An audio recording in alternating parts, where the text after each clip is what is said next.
నాలు ఇంతవరకు నా తండ్రి పాటల ద్వారా స్తుతి ఆరాధన ద్వారా మీ నామాన్ని మహిమపరుచుకున్నందుకు స్తోత్రాలు. ఈ శ్రేష్టమైన సమయంలో నీ వాక్యం కొరకు మేమందరం ఎదురు చూస్తున్నాం. దుప్పు నీటి వాక్కుల కొరకు ఆశపడినట్లుగా నా ప్రాణము నీ వాక్యం కొరకు ఎదురు చూస్తూ ఉన్నదయ్యా. ఎండిన భూమి వర్షము కొరకు ఎదురు చూచినట్లుగా నీ వాక్యం కొరకు నేను ఎదురు చూస్తూ ఉన్నాను ప్రభా. నీ వాక్యము ద్వారా నన్ను తృప్తిపరచండి. నీ వాక్యము ద్వారా నా ఆకలి తీర్చండి ప్రభా. నీ వాక్యము ద్వారా నన్ను సరిచేయండి ప్రభా.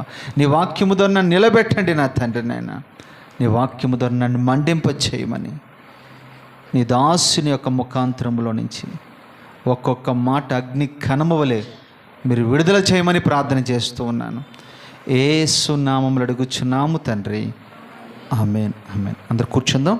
సర్వాధికారియు నిరంతర స్తోత్రార్హుడైన యేసుక్రీస్తు అతి శ్రేష్టమైన పుణ్యనామాన్న మీ అందరికీ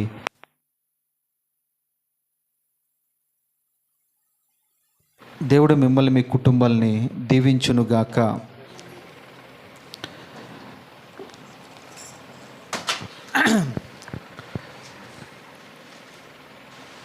దేవునికే మహిమ ఘనత ప్రభావాలు చెల్లునుగాక. మనము పరిశుద్ధ గ్రంథాన్ని అందరం ఈ పరిశుద్ధ గ్రంథాలు తెరవండి. మనం ఎస్తేరు గ్రంథం ధ్యానం చేస్తున్నాం. ఈ పూట కూడా ఎస్తేరు గ్రంథంలోనికి మనం వెళ్దాం. ఎస్తేరు గ్రంథము 2వ అధ్యాయము 14వ వచనం నుంచి చదువుకుందాం. మొర్దెకై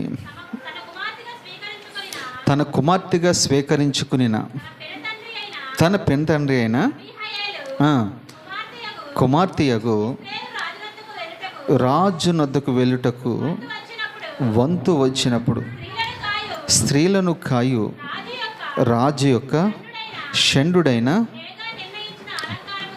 హేగే నిర్ణయించిన అలంకారము కాక మరి ఏది ఆమె కోరలేదు. ఎస్తేరును చూచిన వారందరికీ ఆమె యందు దయ పుట్టెను. ఈ ప్రకారము ఎస్తేరు రాజైన అహష్వేరోషు ఏలుబడి యందు 7వ సంవత్సరము 10వ నెలలో రాజు నగరిలోనికి అతని యొద్దకి పోగా స్త్రీ అందరికంటే రాజు ఎస్తేరును ప్రేమించెను. కన్యకలందరికంటే ఆమెను అతని వలన దయా దాక్షిణ్యములు పొందెను. అతడు రాజు కిరీటమును ఆమె తల మీద ఉంచి ఆమెను వస్తీకి బదులుగా రాణిగా నియమించెను. దేవునికి మహిమ కలుగునుగాక. ఈ రోజుతో రాణిగా ఎస్తేరు మార్చబడిపోతుంది. ఎలాగా తను రాణిగా మార్చబడింది, దానికి ఆమె ఎలాగ ప్రయత్నం చేసింది అనేది ఒక్కొక్కరిగా క్లుప్తంగా చెప్తాను. రాసుకునే వాళ్ళు ఉంటే చక్కగా మీరు రాసుకోండి. దేవుడు ఈ వాక్యము ద్వారా మనల్ని అందరినీ బలపరచునుగాక. మొట్టమొదటిగా గ్రంథంలో మీరు చదువుకున్న గ్రంథంలో ఆ మాటలన్నిటిలో ఒక్కొక్కటిగా మీరు అండర్లైన్ చేసుకోండి. ఆమె యందు రాజు సంతోషించెను. నెంబర్ 1, ఆమె యందు రాజు సంతోషించెను. చూడండి, సంఘానికి ఎంతోమంది వస్తూ ఉంటారు, పోతూ ఉంటారు. షూషని కోట అనే ఈ సంఘంలో నిన్ను బట్టి నీ రాజు సంతోషిస్తున్నాడా లేదా? సంఘానికి మనం ఎంతోమంది వస్తూ ఉంటాం, వెళుతూ ఉంటాం. కొంతమందికి నువ్వు నచ్చవచ్చు, కొంతమందికి నువ్వు నచ్చకపోవచ్చు. కానీ ఈ రాజుకి, ఏ రాజుకి? నీవు ఆరాధించుతున్న రాజు యేసుక్రీస్తు ప్రభు వారికి నిన్ను బట్టి ఆయన సంతోషిస్తున్నాడా? నీ మాటలను బట్టి ఆయన సంతోషిస్తున్నాడా? నీ ప్రవక్తను బట్టి ఆయన సంతోషిస్తూ ఉన్నాడా? నీ క్రియలను బట్టి ఆయన సంతోషిస్తూ ఉన్నాడా? నీ నడవడికను బట్టి ఆయన సంతోషించగలుగుతున్నాడా? లేదా నువ్వు సంఘంలో చేస్తున్న పరిచర్య కావచ్చు, సంఘంలో చూస్తున్న ప్రార్థన కావచ్చు, సంఘంలో దేవుని పట్ల నువ్వు చూపించిన వినయ భయభక్తులు కావచ్చు, ఏదైనప్పటికీ కూడా దేవుడు సంఘములో నిన్ను బట్టి సంతోషిస్తున్నాడా లేదా? దైవజనుడు సంతోషించవచ్చు, మంచిదే. సంఘ పెద్దలు సంతోషించవచ్చు, మంచిదే. నీ తోటివారు నిన్ను బట్టి సంతోషించవచ్చు, మంచిదే. మనమందరూ పై రూపాన్ని చూసిన వాళ్ళమే, అవునంటారా కాదంటారా? మేము పై రూపాన్ని చూస్తాం కాబట్టి సరే పలానా వ్యక్తి అంటే నాకు సంతోషం కలుగుతుంది, నెమ్మది కలుగుతుంది అనుకోవచ్చు. కానీ హృదయ రహస్యములు ఎరిగినవాడు, హృదయాంతరంగములు ఎరిగినవాడు ఒక ఆయన ఉన్నాడు. ఆయన ఖచ్చితంగా మనల్ని అందరినీ కూడా గమనిస్తూ ఉంటాడు. నేను అంటాను, 127 సంస్థానంలో ఎంతోమంది కన్యకలు ఉండగా ఈ రాజు ఎస్తేర్ని ఎందుకు ఇష్టపడుతూ ఉన్నాడు? చూడండి, అసలు ఆమెను బట్టి ఆయన సంతోషపడుతూ ఉన్నాడంట. ఎవరిని బట్టి ఆయన సంతోషపడ్డానని చెప్పలేదు అక్కడ. కేవలం ఎస్తేరుని బట్టి సంతోషిస్తూ ఉన్నాడు. ఎస్తేరు అనే మాటకు అర్థం ఏంటంటే నక్షత్రము అని అర్థం. అదస్సు అన్న మాటకు అర్థం ఏంటంటే మల్లె తీగ, సువాసనిచ్చేది. సంఘములో ఎవరైతే సువాసన కలిగిన వారిగా ఉంటారో, సువాసన వెదజల్లేవారుగా ఉంటారో ఆ వ్యక్తిని బట్టి ఖచ్చితంగా దేవుడు సంతోషిస్తాడు. మోషే అదే అంటున్నాడు, సచ్చిన వారికి బ్రతికిన వారికి మధ్యన మేము సువాసన గలవారమై ఉన్నాం. ఎందుకు ఈ విషయం చెప్తున్నానంటే, నువ్వు సంఘంలో పరిమళించేదానిగా ఉండాలి, ప్రకాశించేదానిగా ఉండాలి. పరిమళించడం, ప్రకాశించడం, ఇది ఒక విశ్వాసిగా నీ జీవితంలో ప్రతిదినము ఈ అనుభవం నీకు ఉండాలి. ఈ రాజు నిన్ను బట్టి వ్యక్తిగతంగా ఆయన ఇష్టపడుతున్నాడా? ఆలోచన చేయండి. ఎస్తేరు రాణిగా అవ్వడానికి మొదటి మెట్టేంటో తెలుసా? రాజు ఆమెను బట్టి సంతోషిస్తూ ఉన్నాడు. ఎందుకు సంతోషించాడంటే, ఎంతోమంది కన్యకలు అక్కడ ఉంటే ఈమెను బట్టి ఎందుకు సంతోషించాడంటే, ఈమె ప్రవర్తన, ఈమె నడవడిక, ఈమె మాట తీరు, ఇవన్నీ కూడా రాజుకు ఎప్పటికప్పుడు సమాచారం వెళుతూ ఉంది. ఎవరు చెప్తూ ఉన్నారు? హేగే అంటే పరిశుద్ధాత్మ దేవుడు ప్రతిరోజు షూషను కోటలో ప్రతి కన్యకను చూస్తూ ఉన్నాడు, ప్రతి వ్యక్తిని చూస్తూ ఉన్నాడు. ఏ రోజుకి ఆ రోజు సమాచారం తీసుకుని వెళ్తూ ఉన్నాడు. మీకు తెలుసా, సంఘంలో కూడా పరిశుద్ధాత్మ దేవుడు సంచరిస్తూ ఉన్నాడు, ప్రతి ఒక్కరిని తేరు చూస్తూ ఉన్నాడు. ఈ వ్యక్తి సంఘానికి వచ్చినప్పుడు ఎలాగుంటుంది, సంఘం బయట ఎలాగుంటుంది, సేవకుడు ఎదుట ఎలాగుంటుంది, సేవకు లేనప్పుడు ఎలాగుంటుంది, ఆదివారం ఎలాగుంటుంది, సోమవారం నుండి శనివారం వరకు ఎలాగుంటుంది, ఎక్కడెక్కడ తిరుగుతుంది, ఎవరెవరితో మాట్లాడుతుంది, ఎలా ప్రవర్తిస్తుంది, ఎలా మాట్లాడుతుంది, ఎలా వ్యవహరిస్తుంది, ఎవరితో సహవాసం చేస్తుంది, ఇవన్నీ కూడా పరిశుద్ధాత్మ దేవుడు ఖచ్చితంగా గమనిస్తూ ఉంటాడు. యెహోవా నేత్రములు లోకమంతటి కూడా సంచరిస్తూ ఉన్నాయి. ఆయన నేత్రములు అగ్ని జ్వాల వంటి నేత్రము కలిగినవి. దావీదు అదే అంటాడు, అయ్యా నీ దాగుచోటు ఏదైనా ఉన్నదా? ఆకాశమందుకు నేను ఎక్కి అక్కడ నువ్వు ఉన్నావు, సముద్రంలో దిగిపోయినప్పటికీ కూడా నువ్వు అక్కడ ఉన్నావు. నీ దాగుచోటు ఎక్కడ ఉందయ్యా? ఎందుకు ఆ మాట అన్నాడంటే, తల్లి గర్భంలో రూపింపబడక మునిపే నన్ను నీవు చూచినవాడివి, ఎరిగినవాడివి. దేవుడు మనం గమనిస్తూ ఉంటాడు. నేను అంటాను, ఎంతమంది కన్యకల్లో ఎస్తేరుని బట్టే రాజు సంతోషిస్తూ ఉన్నాడు. ఈ భూమి మీద కొంతమంది వ్యక్తులను బట్టి పరలోకపు తండ్రి సంతోషించాడు. అందులో నెంబర్ 1 యేసుక్రీస్తు ప్రభుని బట్టి తండ్రి అనే దేవుడు సంతోషిస్తూ వచ్చాడు. ఈయన నా ప్రియ కుమారుడు, ఈయన యందు నేను చెప్పండి బహుగా ఆనందిస్తూ ఉన్నాను. ఈయన నా ప్రియ కుమారుడు, ఈయన యందు నేను చెప్పండి సంతోషించి ఆనందిస్తూ ఉన్నాను. ఎందుకు తండ్రి అయిన దేవుడు కుమారుడైన యేసుక్రీస్తు ప్రభు గురించి సంతోషించాడో తెలుసా? ఎక్కడ కూడా మచ్చ, డాగు, ముడత అనేది లేకుండా 33.5 సంవత్సరాలు ఎక్కడ కూడా ఎలాంటి పాపం అతను చేయలేదు. ప్రభు అంటాడు కదా, నాలో పాపం ఉందని మీలో ఎవరైనా స్థాపించగలరని సవాలు విసిరినవాడు నా ప్రభు. పరిసయ్యులు సద్దుకీయులు మామూలు వ్యక్తులు కాదు. ప్రతిదీ క్షుణ్ణంగా వారు పరిశీలన చేస్తారు. ఏ మచ్చ డాగు లేదు. మాటలో కానీ, ప్రవక్తనలో కానీ, చూపులో కానీ, నడవడికలో కానీ, ఎక్కడ ఒంటరిగా ఉన్నప్పుడు కానీ, సమూహంతో ఉన్నప్పుడు కానీ నా దేవుడు ఎక్కడ కూడా చెప్పండి పాపము చేయలేదు. అందుని బట్టి తండ్రి అనే దేవుడు తన కుమారుని బట్టి సంతోషించాడు. రెండో వ్యక్తి ఎవరో తెలుసా? బాప్తిసం ఇచ్చి యోహాను.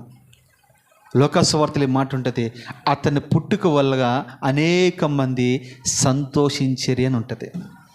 యోహాను పుట్టుక అనేక మందికి సంతోషాన్ని కలిగించింది. మీరు అనొచ్చు, మేము పుట్టినప్పుడు కూడా మా తల్లిదండ్రులు సంతోషించారని. అది కాదు.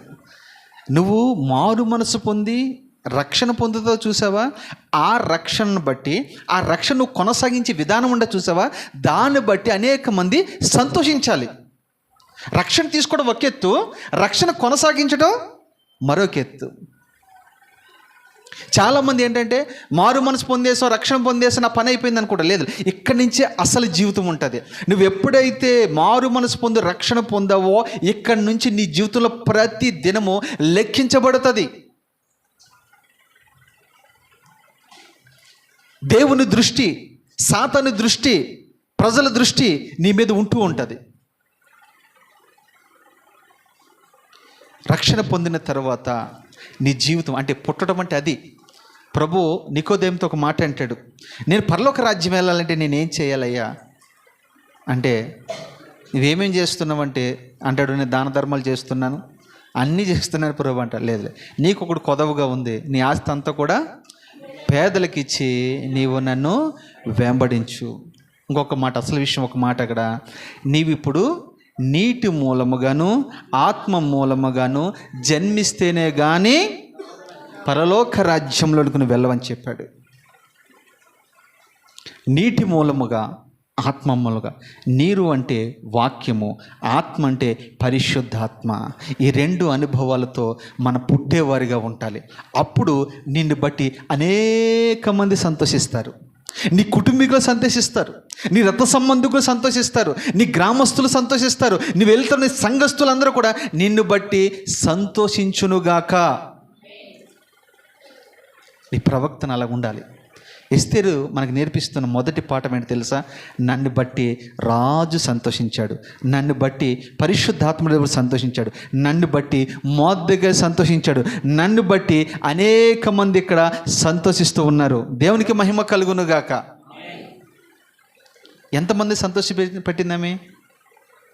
కన్న తండ్రిని, అంటే పెంచుకున్న తండ్రిని చెప్పండి, పరిశుద్ధాత్మ దేవుణ్ణి, రాజుని, ఆమె తోటి వారందరిని బట్టి కూడా ఈ రాణి, క్షమించండి, ఎస్తేరు సంతోషించిందంట. సంతోషంగా అందరూ దయ. తర్వాత మీరు చదువుకుంటే రెండో అనుభవం, మొదటి అనుభవం రాసుకున్నారు కదా, ఏముంది అక్కడ? మొదటి అనుభవం, రాజు ఎస్తేరు యందు సంతోషించాను. Right, number 1. తర్వాత నెంబర్ 2గా చూస్తే, పేరు పెట్టి పిలవగానే రాజు యొద్దకు వెళ్ళిన ఎస్తేరు. రెండో అనుభవం ఏంటి తెలుసా? పేరు పెట్టి పిలిచాడట. ఎంతోమంది శూషణ కోట్ల సిద్ధపడుతూ ఉన్నారు, ఎంతోమంది అలంకరించుకుంటూ ఉన్నారు, ఎంతోమంది తనకు తాను సిద్ధపరుచుకుంటూ ఉన్నారు, ఎంతోమంది ముస్తాబవుతూ ఉన్నారు, ఎంతోమంది వారికి నచ్చినట్లుగా వారు అలంకరించుకుని ఏ విధము చేతనైనా రాజు పిలుపు కొరకు వాళ్ళందరూ ఎదురు చూస్తూ వాళ్ళే సొంతంగా అలంకరించుకుని సిద్ధపడుతూ ఉన్నారు. కానీ రాజు పిలుపు కొరకు ఎవరు వెతికారో తెలుసా? రాజుకు తెలుసు ఎవరిని పిలవాలో. ఇందుకే రాజు ఎవరిని పిలుస్తాడు? మీరు గమనిస్తే రాజు సంఘంలో వచ్చిన వాళ్ళందరినీ పిలవడు. ఇది గమనించండి, చాలా ఖరీదైన మాట ఇది. సంఘానికి వస్తున్న ప్రతి వ్యక్తిని రాజు పిలవడు. ఎవరిని పిలుస్తాడు అంటే, ఎవరైతే తాను సిద్ధపరచుకుంటుందో. ఎవరి కొరకు? నీ కొరకు కాదు, నీ రాజు కొరకు.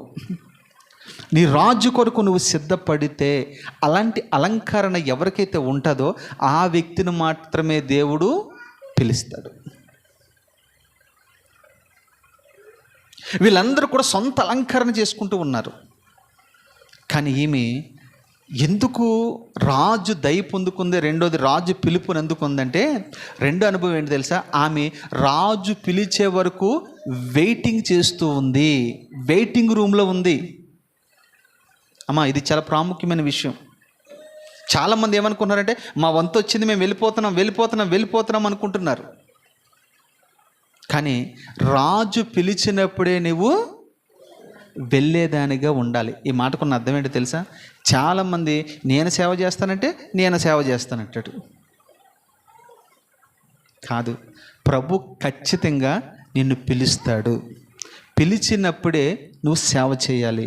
అంతేగాని పిలవకుండా నువ్వు వెళ్ళావనుకో, ఆయన పిలుపు లేకుండా నువ్వు వెళ్ళావనుకో, నువ్వు చేసిన పనికి నీకు జీతము ఉండదు.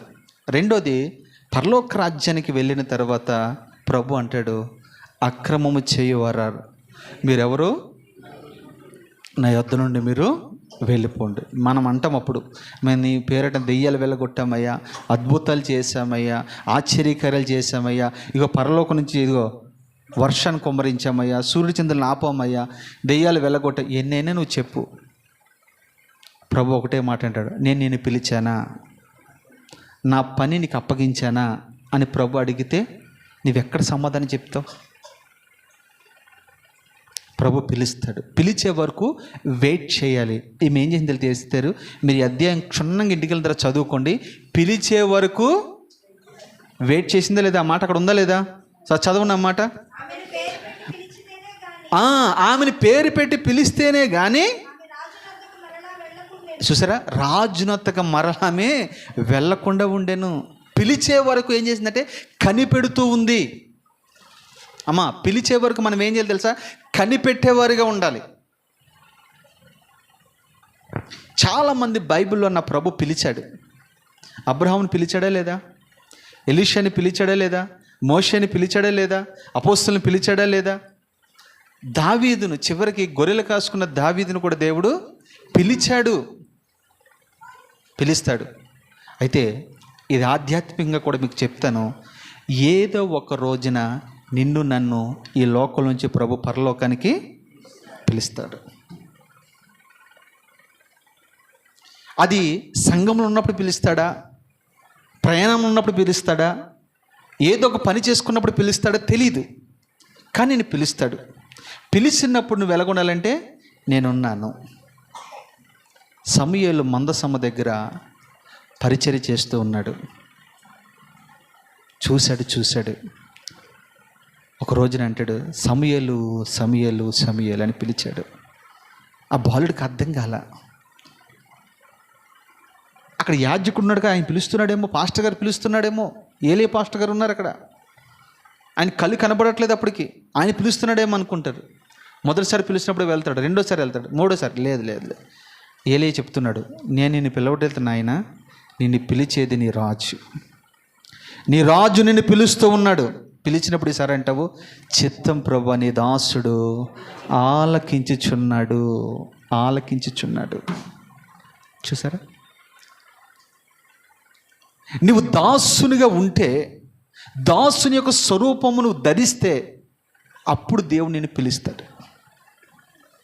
సమూయేలుని పిలిచి చూడండి, దాను మొదలుకొని బెర్షెబ వరకు ఓ ఘనమైన పరిచర్య చేయడానికి దేవుడు ఆ వ్యక్తిని వాడుకున్నాడు. దేవుడు నిన్ను కూడా ఒక రోజున పిలుస్తాడు. భూమి మీద ఒకవేళ నువ్వు సజీవుడిగా ఉంటే, భూమి మీద నిన్ను వాడుకోవాలంటే ఖచ్చితంగా ఏదో ఒక రోజున దేవుడు నిన్ను పిలుస్తాడు, నీతో మాట్లాడతాడు కూడా. అప్పుడు వరకు నువ్వేం చేయాలంటే వెయిట్ చేయి. తొందరపడకు. దేనికైనా తొందరపడినా ఒకవేళ వెనక్కి తీసుకుంటావేమో, కానీ పరిచర్య విషయంలో చూడండి, పొరపాటును వెనక్కి తీయలేవు. ఎందుకంటే నాగటి మీద చేయబడిన వాడు వెనక తట్టు చూడకూడదు. చూచిన వేళ వాడు శాపగ్రస్తుడైపోతాడు. ఈ లోకాన్ని విడిచి ప్రభు యొద్దకు వెళ్ళే రోజు రాబోతుంది కదా. ఒకవేళ నిన్ను సంఘములో కాకుండా, సంఘములో ఒకవేళ ఆయన పిలిస్తే అంతకు మించిన పిలుపు మరొకటి లేదు. ఎందుకంటే మనం ఇక్కడ ఏం చేస్తూ ఉంటాం?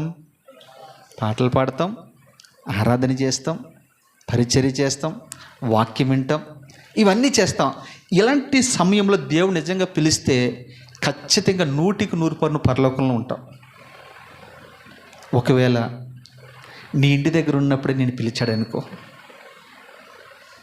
అప్పుడు నువ్వు ఎవరితోనో మాట్లాడుతున్నప్పుడు నేను పిలిచాడనుకో, అప్పుడు నీ పరిస్థితి ఏంటి? ఏదో ఒక సీరియల్లో, ఒక సినిమానో, లేకపోతే ఏదో ఒక జోక్లో చూస్తున్నప్పుడే నేను పిలిచాడనుకో, అప్పుడు నీ పరిస్థితి ఏంటి? మీరు అనొచ్చు, పనికి వెళ్తే మరి పనులు పిలిస్తే మా పరిస్థితి ఏందా అనొచ్చు. అక్కడ కూడా నువ్వు దేవుని స్తుతించవచ్చు. పని చేస్తే స్తుతించకూడదా? చెప్పండి. పని చేస్తే దేవుని గణపరచకూడదా? చేతులతో పని చేస్తాం, మనసుతో. పౌలు అదే అంటాడు, నేను మనసుతోనూ ఆత్మతోనూ కూడా ఆరాధించితిని, పాడితిని అంటాడు. అది ఆ మాటకున్న అర్థం. మీరు ఇంటి దగ్గర ఉన్నప్పుడు కూడా దేవుని స్తుతించండి. ఒక మాటలో చెప్పాలంటే మీకు అర్థం కావడం చెప్తాను. ప్రతిరోజు ఇది ఖచ్చితంగా మీరు పాటించండి. ప్రతిరోజు ఉదయకాలంలో లేవండి, ప్రార్థన చేయండి. మధ్యాహ్నం అవకాశం ఉంటే మీరు ప్రార్థన చేయండి. రాత్రి కుటుంబ ప్రార్థన చేసుకోండి.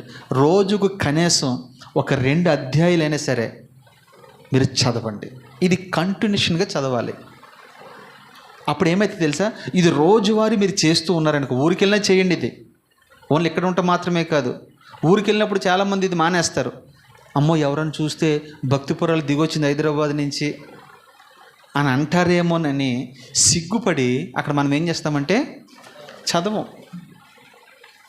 మన ఇంటికి ఎవరైనా చుట్టాలు వచ్చారనుకోండి, మన ప్రార్థన కూడా చేయగలి చేస్తే అమ్మో అమ్మో ఎంత భక్తి వచ్చింది ఏమికి అని అంటారేమో. లేదు, బంధువులు ఉన్నా లేకపోయినా, చెప్పండి, రక్త సంబంధం ఉన్నా లేకపోయినా, ఒకవేళ ఊరు వెళ్ళినా నీ క్రమం విషయంలో నువ్వేమాత్రమో తప్పిపోకూడదు. క్రమముగా మనం భక్తి చేయగలిగితే అదే సిద్ధపట్టు. క్రమం కలిగిన సిద్ధపాటే నిన్ను పరలోక రాజ్యానికి తీసుకువెళ్తుంది. ఈమె ఏం చేసింది అంటే, ఇక్కడున్న కన్యకులందరూ ఏం చేశారంటే, ఆయన పిలిచినప్పుడు మనం సిద్ధపడదాం అనుకున్నారు వీళ్ళు. కానీ ఈ మాత్రం రోజు సిద్ధపడుతూ ఉంది. పిలిచినప్పుడు మాత్రమే కాదు, ఏమో సోమవారం పిలవచ్చు, మంగళవారం పిలవచ్చు, బుధవారం పిలవచ్చు, గురువారం పిలవచ్చు, శుక్రవారం పిలవచ్చు, శనివారం పిలవచ్చు, ఆదివారం పిలవచ్చు.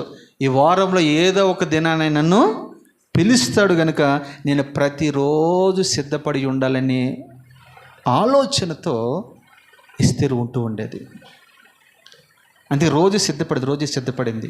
మీకు బాగా తెలుసు కదా, మత్తయి సువార్తలో రాయబడిన మాట, 5 బుద్ధి లేనివారు 5 బుద్ధి కలిగినవారు. ఆ మాట చదవండి ఒకసారి. మత్తయి సువార్త 25వ అధ్యాయము.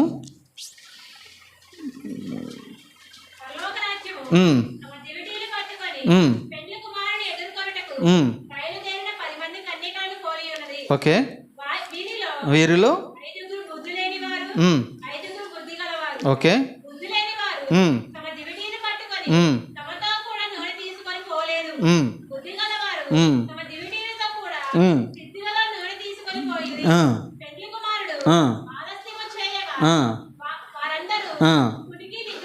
అదే అండి, ఈ మాట మీరు అండర్లైన్ చేసుకుని ఏం చేశారు వాళ్ళు? రాజు ఏం చేశాడు? పెండ్లి కుమారుడు ఏం చేశాడు? కాస్త ఆలస్యం చేశాడు. అంటే ఆలస్యం చేసినప్పుడు మన అసలు భక్తి అంతే కదా. ఒకసారి నేను ఎక్కడికి వెళ్ళి వేరే వాకింగ్ చెప్తేకెళ్ళి లేట్గా వచ్చాను. ఒక్కొక్కరు ఎలా ఉన్నారంటే ఊగిపోతూ ఉన్నారు. నిజమే, మీ బాధ అర్థమైంది. కాపరి లేకపోతే సంఘము అలాగే ఉంటుంది. అయితే ఇక్కడ తేటగా ఆ మాట మీరు అండర్లైన్ చేసుకుంటే, రాజు ఆలస్యం చేశాడట. అయితే వీళ్ళు ఏమనుకున్నారు తెలుసా? ఆలస్యం చేశాడు కాబట్టి ఆయన ఎప్పుడో వస్తాడులే, వాళ్ళకున్న ఆలోచన ఎప్పుడో వస్తాడులే. వీళ్ళు వాస్తవానికి సిద్ధపడటం కరెక్టే, బయలుదేరటం కరెక్టే, ఎదుర్కోవడానికి ఆశ కలిగి ఉండటం కూడా కరెక్టే. కానీ అక్కడ ఏం జరిగిందంటే కాస్త ఆలస్యం చేశాడు కావాలని. ఆలస్యం చేస్తే ఈ రెండు గుంపుల్లో ఏది స్వచ్ఛమైన గుంపు, ఏది డూప్లికేట్, ఏది ఒరిజినల్, ఏది డూప్లికేట్, ఎవరు ఎత్తబడతారు, ఎవరు విడిచిపెట్టబడతారని అక్కడే అర్థం చేసుకోవడానికి ప్రభు చిన్న పరీక్ష పెట్టాడు. ఈలోగా ఆలస్యం అవుతుంది కదండి, వాళ్ళు ఏం చేశారంటే, నేను అంటాను ఆలస్యం అవుతుంది అన్నప్పుడు తెలిసినప్పుడు ఏం చేయలేదు, మరింతగా సిద్ధపడాలి కదా అమ్మ, మరింతగా సిద్ధపడాలి కదా. మీరు ఆలోచించండి, మిమ్మల్ని ఎవరైనా ఇంటర్వ్యూ చేస్తున్నారనుకోండి, మీ ఆలస్యం ఏం చేయాలి, లంచ్ టైం అయింది, లంచ్కి వెళ్ళి వచ్చాడు, ఈలోగా నువ్వేం చేయాలి, ఇంకా ప్రిపేర్ అవుతూ ఉంటే అప్పుడు ఏమవుతుందంటే దన్మని అతను అడిగే ప్రతి ప్రశ్నకి ధారాళంగా జవాబు చెప్పగలవు. అంతేగాని ఈలోగా కొంచెం బ్రేక్ తీసుకుని మనం కూడా ఛాయ్కి తాగొద్దాం, బాతకని కొట్టొద్దాం, ఆ ఫ్రెండ్ కూడా కలిసి వద్దామని అనుకున్నాం అనుకో, ఈలోగా రాజు రానే వస్తాడు. వీళ్ళు ఏం చేశారంటే ఆలస్యం చేసినప్పుడు వీళ్ళు ఏం తప్పు చేశారంటే కునికి నిద్రపోతూ ఉన్నారు. కునికి నిద్రపోయే అనుభవం ఎవరిదంటే కోడిది. కోడి మీరు చూసారా? కోడి ఎలా ఉంటుందో తెలుసా? ఉట్టినే నిలబడే ఉంటుంది అది, కానీ నిద్రపోద్ది. కోడి నిద్ర అంటారు దాన్ని. మరి మీ భాషలో ఏమంటారు నాకు తెలియదు. ఇక్కడ కోడి నిద్ర అంటారమ్మా మీరు కూడా, లేక కొంతమంది కొంగ నిద్ర అనే వాళ్ళు ఉన్నారు ఇక్కడ. రైట్, కోడి నిద్ర. వీడు ఆలస్యం అయిందంటే ప్రభు ఎందుకు తెలుసు, అందుకని అంటాడు ఒక మాట స్పష్టంగా బైబిల్లో రాయబడిన మాట, ఆయన ఎందుకు ఆలస్యం చేస్తున్నాడో తెలుసా? మీరందరూ సిద్ధపడి ఆయన ఎదుర్కోవాలని. ఆయన రాకడ వల్ల మీకు ప్రయోజనం ఏముంది? మీకు నష్టమే కానీ లాభం లేదు. ఆలస్యం ఎందుకు చేశాడంటే ఈ 5గురిని కూడా విడిచిపెట్టకుండా నేను తీసుకువెళ్ళాలనే ఆలోచన కలిగి ప్రభు ఆలస్యం చేశాడే కానీ వాళ్ళు విడిచిపెట్టాలనో లేదా వారి నరకానికి అప్పగించాలనే ప్రభు ఉద్దేశం కానే కాదు. ఐగుప్తులో మోషేని పంపించి అంటాడు, నాకు సంబంధించినది ఒక్క డెక్కైనను విడిచిపెట్టబడకూడదు అని అన్నాడు. చూసారా ఎంత ప్రేమ కలిగిన దేవుడు మన దేవుడు. నీ ఇంటిలో నలుగురు ఉన్నారా, నలుగురిని కూడా ఆయన తీసుకువెళ్ళాలని ఇష్టపడుతున్నాడు. అందుకే నాకు మాట అంటాడు, నువ్వు సిద్ధపడు, నీ ఇంటి వారిని నువ్వు సిద్ధపరుచుకో. నువ్వు సిద్ధపడుతున్నావు బాగానే ఉంది, నీ భర్త సిద్ధపడుతున్నాడమ్మా? మిమ్మల్ని సూటిగా అడుగుతున్నాను నేను. లైవ్లో వింటున్న వారికి కూడా ఈ మాట చెప్తున్నా. నువ్వు మందిరానికి వస్తున్నా బాగానే ఉంది, మరి నీ భర్త ఎక్కడ? మరి నీ పిల్లలు ఎక్కడ ఉన్నారు? వారికి సిద్ధపట్టు వద్దా? వారికి రక్షణ వద్దా? వారికి పరలోకం వద్దా? విడిచిపెట్టుట బహు ఘోరమై ఉంది. దీపం ఉండగానే ఇల్లు చక్క పెట్టుకో. ఆలస్యం చేసినప్పుడు వాళ్ళు ఏం చేయాలంటే ఇంకా మరింతగా ప్రార్థన చేసుకుంటూ ఉండాలి, మరింతగా వాక్యం చదువుకుంటూ ఉండాలి. నిద్ర వస్తుందంటే సర్వసాధారణంగా మనం ఏం చేయాలంటే వాక్యాన్ని చదవాలి, ప్రార్థన చేసుకుంటూ ఉండాలి. ఆయన దొంగ వల్లే రాబోతూ ఉన్నాడు. ఎప్పుడు రాబోతున్నాడో మనకు తెలియదు, ఏ కుజామున వస్తాడో మనకు తెలియదు, మధ్యరాత్రి వేళ వస్తాడో మనకు తెలియదు, రాత్రి జాము వస్తాడో మనకు తెలియదు, ఏ సమయంలో అయినా మనకు వస్తాడో తెలియదు. కనుక మనము ఈరోజు నువ్వు పడుకునే లోపు నువ్వు అనుకోవాలి, ఎస్ నేను దేవుడు ఏ సమయం వచ్చినా నేను రెడీగా ఉన్నాను అన్నట్టుగా మనం ఉండాలి. ఎస్తేర్ అదే చేసింది. ఈ అనుభవం నీకుందా?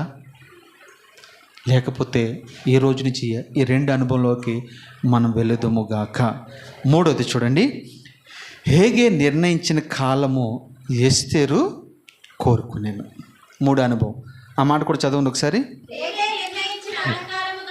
హేగే నిర్ణయించిన అలంకారము కాక మరి ఏమీ కోరలేదు. 3 అనుభవం. హేగే అంటే ఎవరు అనుకున్నాం మనము? పరిశుద్ధాత్మ దేవుడు అనుకున్నాం.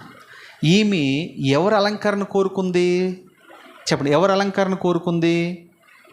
అయ్యో అక్కడ రాయబడిన మాట చెప్పండి అమ్మా.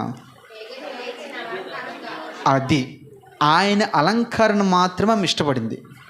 ఆమె అలంకరణ తప్ప షూషోను కోటలు ఎన్నో రకరకాల అలంకరణలు ఉన్నాయా లేవా? ఎన్నో అలంకరణలు ఉన్నాయి అక్కడ. కానీ ఆ ఏ అలంకరణ కూడా ఆమె కోరలేదు. ఎందుకు కోరలేదంటారు? ఇక్కడ గొప్ప సత్యం దాగుంది ఇందులో. ఎందుకంటే రాజు గురించి, రాజు మనస్తత్వం గురించి, రాజు దేన్ని ఇష్టపడతాడో, ఎవరిని ఇష్టపడతాడో, ఎలాంటి అలంకరణ ఇష్టపడతాడో ఇవన్నీ ఎవరికి తెలుసు? హేగే అంటే పరిశుద్ధాత్మ దేవునికి మాత్రమే తెలుసు. ఈ భూమి మీద ఎవరికి కూడా తెలియదు. మాకు కూడా తెలియదు. అవునంటారా కాదంటారా? ఎందుకంటే మనమేమో భూ సంబంధులము, వారేమో పర సంబంధులు. ఎందుకంటే తండ్రి, కుమార, పరిశుద్ధాత్మదేవుడు ముగ్గురు కూడా ఏకాత్మై ఉన్నారు. ముగ్గురు మనస్తత్వాలు తెలుసు. కనుకనే ఎస్తేరు చాలా తెలివైంది. ఈమంటది, అయ్యా ఇక్కడ పద్ధతులు ఏంటో నాకు తెలియదు, ఇక్కడ సాంప్రదాయాలు ఏంటో నాకు తెలియదు, ఇక్కడ ఎలాగ అలంకరించుకోవాలో నాకు తెలియదు, వేటిని అలంకరించుకోవాలో నాకు తెలీదు, దేన్ని ఇష్టపడాలో నాకు తెలీదు, దేన్ని అలంకరించుకుంటే రాజు ఇష్టపడతాడో నాకు పూర్తిగా తెలియదయ్యా. అందుకనే నన్ను నేను నీకు సమర్పించుకుంటున్నాను, నన్ను నేను నీకు అప్పగించుకుంటున్నాను. నువ్వేదైనా చెయ్యి, నువ్వేది చేస్తావు నీ ఇష్టం. అయితే నేను రాజుకి ఇష్టపడాలి. రాజు నన్ను చూసినప్పుడు ఇష్టపడేటట్టుగా నన్ను సిద్ధపరిచయ్యా. ఒకే ఒక్క మాట చెప్పి సరెండర్ అయిపోయింది. ఇందులో మనం నేర్చుకోవలసిన 3 అనుభవం ఏంటి తెలుసా? పరిశుద్ధాత్మ అలంకరణకి నన్ను నేను ఏం చేయాలి చెప్పండి? అప్పగించుకోవాలి. పరిశుద్ధాత్మ అలంకరణ ఎలాగుంటుంది, లేకపోతే మనిషిని యొక్క అలంకరణ ఎలాగుంటుందో మీకు పేతురు రాసిన పత్రికలో ఉంటుంది. అలంకరణ అంట ఎలాంటి అలంకరణగా ఉంటుంది? అది పేతురు రాసిన పత్రికలో ఉంటుంది కదా. బాహ్య అలంకరణ బంగారముతో కాదు. చదువున్న మాట ఎవరొకరు. బంగారం పెట్టుకునేటయు, వస్త్రములు ధరించుకునేటయు.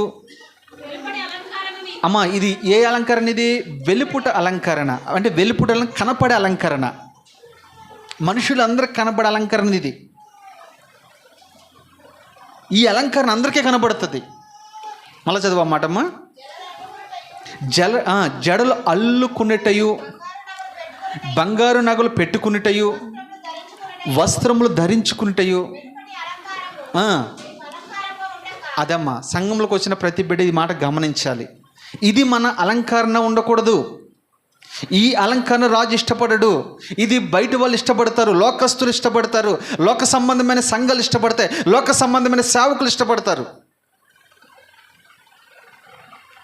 పరిశుద్ధాత్మ దేవుడు, పర సంబంధమైన దైవజనుడు వీటిని పొరపాటున ఇష్టపడడు. ఈ అలంకరణతో నువ్వు రాజయోతకి వెళ్తే నువ్వు రిజెక్ట్ అయిపోతావు.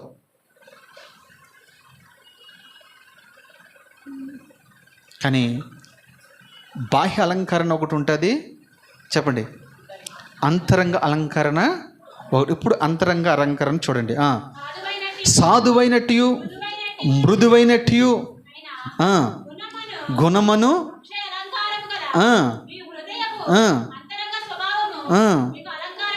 అదమ్మా అంతరంగ స్వభావము నీకు అలంకారముగా ఉండవు. అది స్వాదువైనట్టు, మృదువైనట్టు. అక్షయమైన అలంకరణ, క్షయమైన అలంకరణ ఇంతకుముందు చెప్పాను. ఇది అక్షయమైన అలంకరణ. ఇది క్షయమైనది ఒక రోజున క్షయమైపోతుంది. ఈ ఆత్మను ఎవరైతే అలంకరించుకుంటారో వారు మాత్రమే రాజు ఇష్టపడతాడు.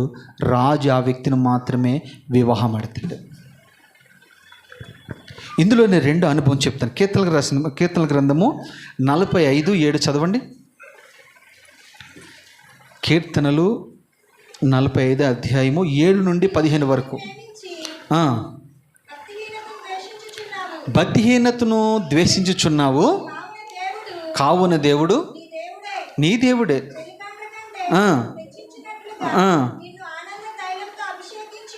అబ్బాబ్బాబ్బా చూడండి, ఆనంద అభిషేకముతో ఆయన అభిషేకిస్తున్నాడు, తైలముతో అభిషేకిస్తున్నాడు. ఇది ఆనంద తైలం అంటే ఇది ఏ తైలం ఇది? ఒక రోజున మీకు ఈ తైలం గురించి చెప్తాను. చాలా అనుభవాలు బైబిల్లో రాయబడి ఉన్నాయి. ఇది ఏ తైలం ఇది? ఆనందం. అంటే ప్రభువుని చూసే దినము, రాజుని చూసే దినము ఆనందంగా ఉంటామా, దుఃఖంతో ఉంటాం మనము? నేను యేసుని చూసే సమయం నాకు బహు సంతోషము కలుగుతున్న పాట ఉందా లేదా? ఆయన చూసినప్పుడు, ఆయన ముఖ దర్శనం చేసినప్పుడు నిజంగా మనం ఎంత సంతోషించాం. అసలు ఆయన వరకు అవసరం లేదండి. మన పరలోకంకి వెళ్ళిన తర్వాత పౌలు గారిని మనం చూసామనుకో, మనకి ఎలాగుంటుంది? మోషన్ చూసారనుకో మీకు ఎలాగుంటుంది? పేతురుని చూస్తే మీకు ఎలాగుంటుంది? పెద్ద వాడ కట్టాడు కదా, నోవాను చూస్తే ఎలాగుంటుంది మీకు? చెప్పండి. సొలొమోను జ్ఞానవంతుడు అన్నాం కదా, ఆయన అక్కడికి వెళ్ళిన చూస్తే వాళ్ళని చూస్తేనే మనకు చాలా ఆనందం పట్టలేం కదా. ధవల సింహాసనం మీద ఆసీనుడైన దేవుని చూసినప్పుడు ఆయన దగ మెరియుచుండ అగ్ని కొలుములో ఉన్నట్టు ఉంటాడు. ఆయన పాదములు చూస్తే చాలు మెరిసిపోతూ ఉంటాయి. ఒక భక్తుడు ఈ రీతిగా పాట పాడతాడు. నేను యేసుని చూసే సమయం బహు సమీపమాయనే. చూసారా, నేను యేసుని చూసే సమయం బహు సమీపమాయనే. ఎందుకు ఈ విషయం చెప్తున్నానంటే, ఆ పరలోక వైభవం చూస్తే, ఆ పరలోకాన్ని నువ్వు చూస్తే, అక్కడ దేవదూతలు నువ్వు చూస్తే, కెరూబులు నువ్వు చూస్తే, షరాబులు నువ్వు చూస్తే, 24 పెద్దలు నువ్వు చూస్తే, అక్కడ నువ్వు ఆరాధిస్తున్న పూజిస్తున్న యేసుక్రీస్తు ప్రభుల వారిని నువ్వు చూసినప్పుడు ఆనందభరితురాలిగా మార్చబడతావు. ఇంత గొప్ప అనుభూతి ఈ భూమి మీద నువ్వు పోగొట్టుకుంటావా? ఈ భూమి మీద కనపడేదంతా ఏముంది చెప్పండి? హైదరాబాద్లో ఆ మూసీ నది తప్ప. అది కూడా అది ఆ చార్మినార్ అంటే అక్కడికి వెళ్తే గబ్బు కంపు వస్తుంది. అక్కడ ఏం చూస్తాం ఇక్కడ హైదరాబాద్లో? మీరు నమ్మని నమ్మకం హైదరాబాద్లో ఇంతవరకు నేను ఏమీ చూడలేదు. నేను దీనికంటే 1000 రెట్లు గొప్పదైన పరలోక రాజ్యం చూడాలని ఆశపడుతూ ఉన్నాను. మీరు కూడా ఆశపడుతున్నారా? దేవునికి మహిమ కలుగునుగాక. చూడండి, ఇక్కడ చదువుకుంటే మొదటి నుంచి చదువున్నాను, ఒకసారి మళ్ళీ చదువమ్మా. అమ్మ ఇక్కడ మీరు గమనించండి, నీతిని ప్రేమించేవారుగా ఉండాలి, భక్తిహీనతను ద్వేషించేవారుగా మనం ఉండాలి. కావున దేవుడు నీ దేవుడే నీ చెలికాండ్ల కంటే నేను ఎక్కువగా హెచ్చించినట్లుగా, అబ్బా నేను ఆనంద తైలముతైన అభిషేకం.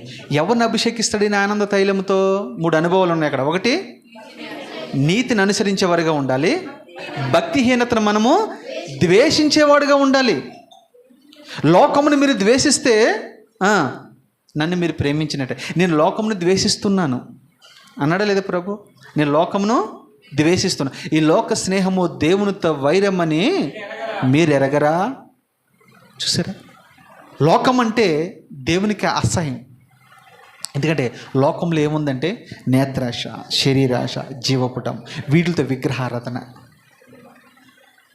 లోకంలో ఈర్ష్య ఉంది, ద్వేషం ఉంది, అసూయ ఉంది, కలహం ఉంది, డాంబికం ఉంది, కులాలు ఉన్నాయి, మతాలు ఉన్నాయి. ఇవన్నిటినీ కూడా దేవుడికి అసహ్యం. దేవుడు అసహించుకుంటాడంటే ఆయన పిల్లలుగా మనము కూడా అసహించుకునేవారుగా ఉండాలి. లోకాన్ని నువ్వు అసహించుకుంటే పరలోకాన్ని ప్రేమించేవాడిగా ఉంటావు. ఈ రెండింటిని మేనేజ్ చేయాలంటే నీ వల్ల కానే కాదు. ఒకరిని ద్వేషిస్తావు, ఒకరిని చెప్పండి ప్రేమిస్తావు. ఈ 2 గుంపుల్లో ఈ 2 అనుభవాలు, ఒకటి పరలోకాన్ని ప్రేమిస్తున్నావా, లోకాన్ని ప్రేమిస్తున్నావా? తర్వాత మాట చదువునా. నీ వస్త్రములెల్లా గోపురస వాసనే, అగరి వాసన, లగంబు పట్ట వాసన,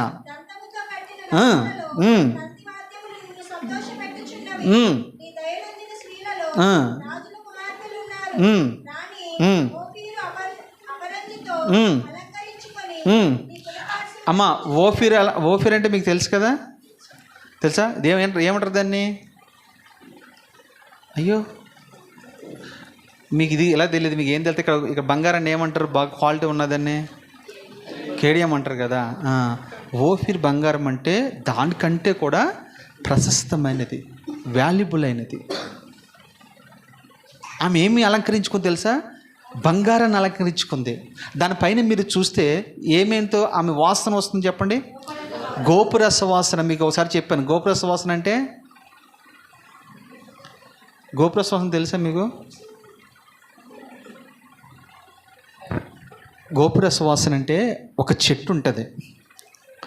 ఆ చెట్టుని ఇట్లా ఆ బెరడు కొంచెం ఇలాగ మనం కట్ చేయగలిగితే ఆ వాసన చాలా కొన్ని వేల కిలోమీటర్లు సువాసన కలిగి వస్తుంది. ఆ చెట్టు ఆత్మీయంగా ఎవరో తెలుసా? యేసుక్రీస్తు ప్రభుల వారే.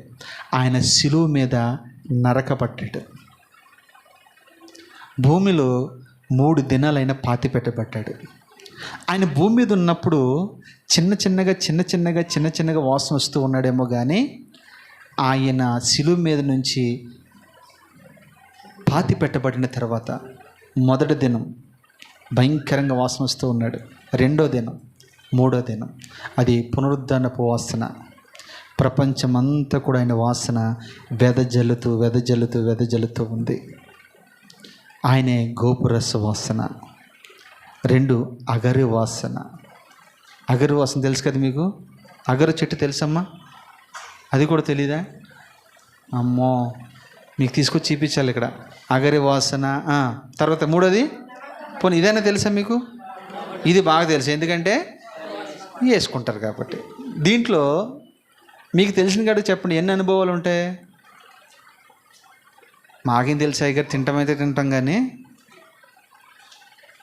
ఇందులో 2 రుచులు ఉంటాయి. ఒకటి కారం ఉంటుంది, 2 తీపి ఉంటుంది. నా యేసుక్రీస్తు ప్రభుల వారు ప్రేమామయుడు. తర్వాత ఆయన దహించు అగ్ని ఉన్నాడు. ఈ వాసన ఆయన మనలో రావాలి అంటే క్రీస్తు వాసన మనలో రావాలి, సువాసన మనలో రావాలి. దాని తర్వాత బంగారం అంటే స్వచ్ఛమైన పరిశుద్ధత వాసన మనలో రావాలి. వీటితో ఆమె అలంకరించుకుందట. తర్వాత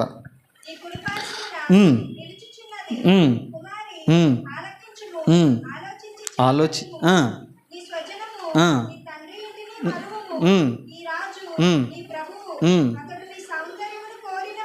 ఆమేన్. చూసారా, ఇది ఎవరి గురించి రాయబడింది అనుకుంటున్నారు? ఎస్తేరు గురించే. నీ స్వజమును విడిచిపెట్టు, నీ బంధువులు విడిచిపెట్టు, నీ తండ్రి ఇంటి వారిని విడిచిపెట్టు, నీ రక్త సంబంధికులు విడిచిపెట్టు, లోకాన్ని విడిచిపెట్టు, పాపాన్ని విడిచిపెట్టు, లోకాచారాలు విడిచిపెట్టు, సమస్తమును విడిచిపెడితే నీ రాజు నీ సౌందర్యమును కోరుకుంటూ ఉన్నాడు. చూసారా, అవన్నీ విడిచిపెడితేనే ఈ రాజు నిన్ను కోరుకుంటాడంట. ఇది ఇందులో ఉన్న సారాంశం. అమ్మ, అర్థమైందా మీకు? అందుకని ప్రభులు వారు సజీవుడిగా ఉన్నప్పుడు ఒక మాట అన్నాడు తన శిష్యుల దగ్గరికి వచ్చి, ఎవరైనా మీరు నన్ను వెంబడించాలంటే మీరేం చేయాలి తెలుసా? మీ అన్నదమ్ములను, అక్క చెల్లులను, తల్లిదండ్రులను, తోబుట్టువులను సమస్తమును విడిచిపెట్టి నన్ను వెంబడించండి. అప్పుడే మీరు నాకు శిష్యులుగా ఉంటారు. ఒకసారి పేతురింటికాడ ఆయన ప్రసంగం చేస్తూ ఉన్నాడు. ఈలోగా ఎవరో ఒక అతను వెళ్ళి అంటాడు, అయ్యా మీ తల్లి మరియ గారు వచ్చారయ్యా, మీ సహోదరులు వచ్చారయ్యా అని అంటే ప్రభు ఏమంటారు తెలుసా? ఎవరు నా తల్లి, ఎవరు నా సహోదరులు? నా చిత్తము లేదా నా తండ్రి చిత్తము నెరవేర్చిన వాడే నా తల్లియు నాకు సహోదరులై ఉన్నారు. ఇప్పుడు చెప్పండి, మీరు సహోదరులు ఎవరికి? దేవుడికి. అది ఆయన నీకు రాజుగా ఉండాలంటే మనం ఏం చేయాలి?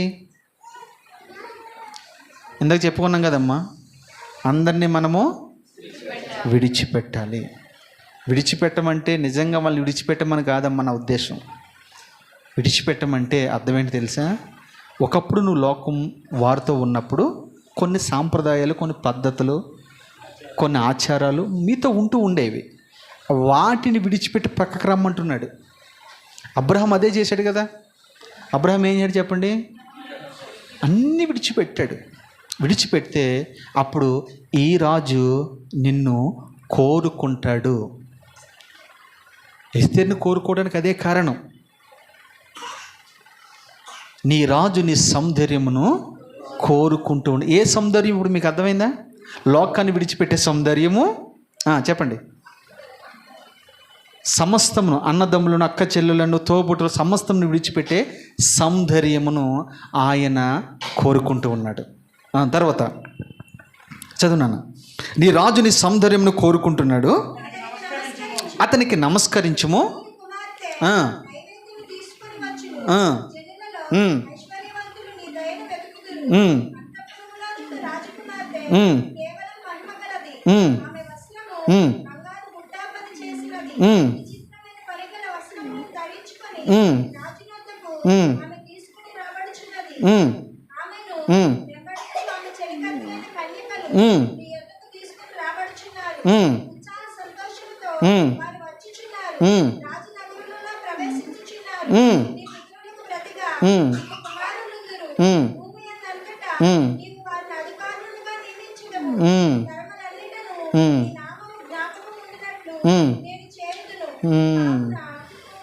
చాలమ్మా.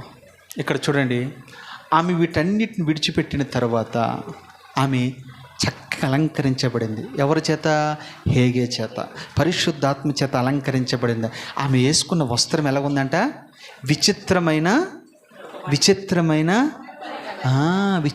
కొట్ట. ఏం పని అది? బంగారం. అంటే ఇది ఎవరు వేసుకున్నారు? ఇది వరకు యేసేపు తొలగించుకున్నాడు. యేసేపుకు వాళ్ళ తండ్రి కావాలని కుట్టించాడు. దాన్ని నిలువుటంగి అంటారు. కానీ ఈమెని చూస్తుంటే అది విచిత్రమైన, చెప్పండి, విచిత్రమైన బంగారంతో తయారు చేసిన వస్త్రం అది. ఈ లోకంలో లోకస్తులకు అర్థం కాదు. మనము వీటిని గురించి మీకు చాలాసార్లు చెప్పాను. మనము ధరించుకోవలసిన వస్త్రాలు చాలా ఉన్నాయని, వాటిని ఒక్కొక్కటిగా మనం పొందుకోవడానికి ప్రయత్నం చేయాలి. దాని గురించి నేను ఇప్పుడు చెప్పను, కానీ అర్థం కావడానికి మీకు కొన్ని విషయాలు చెప్పి ముందుకు వెళ్తాను. ఒకటి, రక్షణ వస్త్రం కావచ్చు, మహిమ వస్త్రం, పెండ్లి వస్త్రం, నీతి వస్త్రం, స్తుతి వస్త్రం. ఇవన్నీ ధరించుకునే తర్వాతే మనం ఎక్కడికి వెళ్ళాలి తెలుసా? రాజు యొద్దకు వెళ్ళాలి. ఇవేవి ధరించుకోకుండా నువ్వు వెళ్తే నువ్వు ఎలా కనపడుతుందో తెలుసా? ఆయన కళ్ళ ముందు దిగంబరుగా కనపడుతూ ఉంటావు. ఇవి మనం ధరించుకున్న తర్వాత వెళ్తూ ఉండాలి. అందుకని లోక సంబంధమైన ధరించుకుని మనం వెళ్తే ఆయన ఇష్టపడడు. ప్రకటన గ్రంథంలో రాయబడిన మాట, తెల్లని వస్త్రములు ధరించుకుని వారంట రాజు యొద్దకు వెళ్తూ ఉన్నారట. తెల్లటి వస్త్రాలు, నీతి క్రియలవి. తెల్లటి వస్త్రాలు మనకు ఇప్పుడు ఇష్టం ఉండవు. చెప్తూ ఉన్నాను రోజు, ప్రతి ఆదివారం, అమ్మ ఒక్క ఆదివారమే కదా, తెల్లటి వస్త్రాలతో ప్రభు సన్నిధికి వచ్చి మన ప్రభుని ఆరాధిస్తే ఎంత ప్రశాంతంగా ఉందో తెలుసా మీకు? ట్రై చేస్తారా? ట్రై చేయండి. తెల్లటి వస్త్రాలు ధరించుకోండి. చాలాసార్లు అప్పుడప్పుడు చెప్తూ ఉంటాను కదా, తెల్లటి వస్త్రాలు మనకి ఎప్పుడు ధరిస్తారంటే, ఎప్పుడు? చివరి రోజున, అంతే కదా. మీరు వద్దు వద్దనగానే వాళ్ళు ఏం చేస్తారు? వేసుకో. నాకు ఒకడు అంటాడు, నాకు కోట్ అంటే ఇష్టం, కోటుతో పంపించినాడు. కోటు గిట్టు కుదరదు ఇక్కడ. ఇప్పుడు బంగారం ఇష్టం అంటే, బంగారం వెళ్ళి తీసేయి, వేసేయి. ఏమేమంటారు? కావాలని అప్పటికప్పుడు వెళ్ళి మనం బట్టల షాప్కి వెళ్ళి తెల్లటి వస్త్రం ఇవ్వండి, తెల్లటి వస్త్రం ఇవ్వండి అంటాం. అక్కడికి వెళ్ళి కొనుక్కుంటాం. అప్పుడు నేనంటాను, ప్రభు ఉచితంగా ఇస్తున్నాడయ్యా, ఇక్కడే మీరు కొనుక్కోండి. తెల్లటి వస్త్రాలు ధరించేవారుగా మనం ఉండాలి. ఈ రాణి అంటే ఎస్తేరు చూడండి, ఎన్ని అనుభవాల గుండా రాజు దగ్గరికి వెళ్ళిందో చూడండి. ఊరికనే రాజు దగ్గరికి వీళ్ళెవ్వరు, మిగతా వాళ్ళందరూ కూడా ఏ అనుభవాలు ఏమీ లేకుండా వాళ్ళనుకున్నారు పాపం తెలియక అమాయకత్వంతో లోక సంబంధమైన అలంకరించుకుంటే, ఫ్యాషన్గా ఉంటే, రంగులుగా ఉంటే ఆయన ఇష్టపడతాడేమో. మ్యాచింగ్లు తెలుసు కదా మీకు. ఇక్కడ ఏ మ్యాచింగ్ ఉంటుందో మొత్తం అదే మ్యాచింగ్. చివరికి వీటిని కూడా వదిలిపెట్టరు మనోళ్ళు. చూశాడు, రాజు దగ్గరికి వెళ్ళి పరిశీలన చేస్తాడు. కింద నుంచి ఇలా చూస్తాడు. వీళ్ళని చేసుకుంటే కనుక వస్తీ లేకనే మళ్ళా చెప్పండి వస్తీ లేకనే ఉంటుందని ఆయన పొరపాటున ఇష్టపడడు. నేను అనుకుంటాను ఆమె రాజు దగ్గరికి వెళ్ళినప్పుడు ఎస్తేరు ఏం చేసింది తెలుసా? ముసుగు వేసుకుని అప్పుడు రాజుకి అర్థమైపోద్ది, ఎస్, ఈమె యొక్క సౌందర్యమైన రూపము ఎవ్వరికి కూడా ఈమె చూపించలేదు. రెబెకా మీకు తెలుసు కదా, ఒంటి దిగిన వెంటనే తన యజమానుడైన ఇస్సాకును చూడగానే, తన భర్తను చూడగానే ఆమె ఏం చేసింది తెలుసా? ముసుగు వేసుకుని ఆ రాజు దగ్గరికి వెళ్ళినప్పుడు మనం అలాగ వెళ్ళామనుకో, ఆ రాజు నీ యొక్క ముఖాన్ని అలాగ చూస్తారు, పైకి లేపు వేలు అంటారు, దాన్ని ఏమంటారు, అది చూస్తారు. మన పిల్లలు మీకు బాగా తెలుసు కదా, రోజు చూసుకుంటారు మీరు, కానీ మాలంటులో భ్రమపరచడానికి ఆ రోజు మాత్రం తీస్తాడు మనోడు. ఈలోగా ఎన్నిసార్లు చూసుంటాడో, ఎన్నిసార్లు ఫోన్ చేసుకుని ఉంటారో, ఎన్నిసార్లు మీరు మాట్లాడుకున్నారో అక్కడ వాళ్ళు ఎవరికి తెలియదు. చివరికి పాస్టర్ గారు కూడా తెలియదు. పాస్టర్ గారు అంటే ఇప్పుడు చూపించే ముఖం అందరికీ అని అంటాడు. చూపించడం అయింది అన్నీ. అమ్మా చెప్పండి, అన్నీ రైట్. ఎన్ని అనుభవాలు నేర్చుకున్నాం మనం? 3 అనుభవాలు. 4వది, ఎస్తేరు చూసిన వారందరికీ ఆమె యందు దయ పుట్టెను. నెంబర్ 4 చదవనమాట ఒకసారి. ఎస్తేరును చూసిన వారందరికీ ఆమె యందు దయ పుట్టెను. చూసారా అమ్మా, సంఘంలోకి వచ్చిన తర్వాత నిన్ను బట్టి అందరికీ దయ పుట్టాలి. ఆ అనుభవాలు మీకున్నాయా? నిన్ను చూస్తే అందరికీ దయ పుట్టాలి, ప్రేమ పుట్టాలి, కనికరం పుట్టాలి. దయ, ప్రేమ, కనికరం ఈ 3 ఒకటే, ఒకే జాతికి చెందినవి. బైబిల్లో అద్భుతంగా ఒక వ్యక్తిని బట్టి ఒక రాజు దయ చూపించాడు. ఆ మాట చదవండి మీరే. 2 సమూయేలు గ్రంథం 9:6.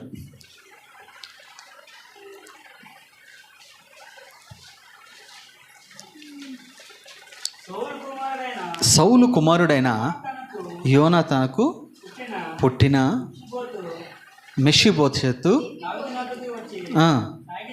సాగిలపడి నమస్కారము చేయగా దావీదు మెషిబోషెతును అతన్ని పిలిచి, చిత్తము నీ దాసుని ఉన్నాను నేను, ఎందుకు దావీదు నువ్వు భయపడవద్దు,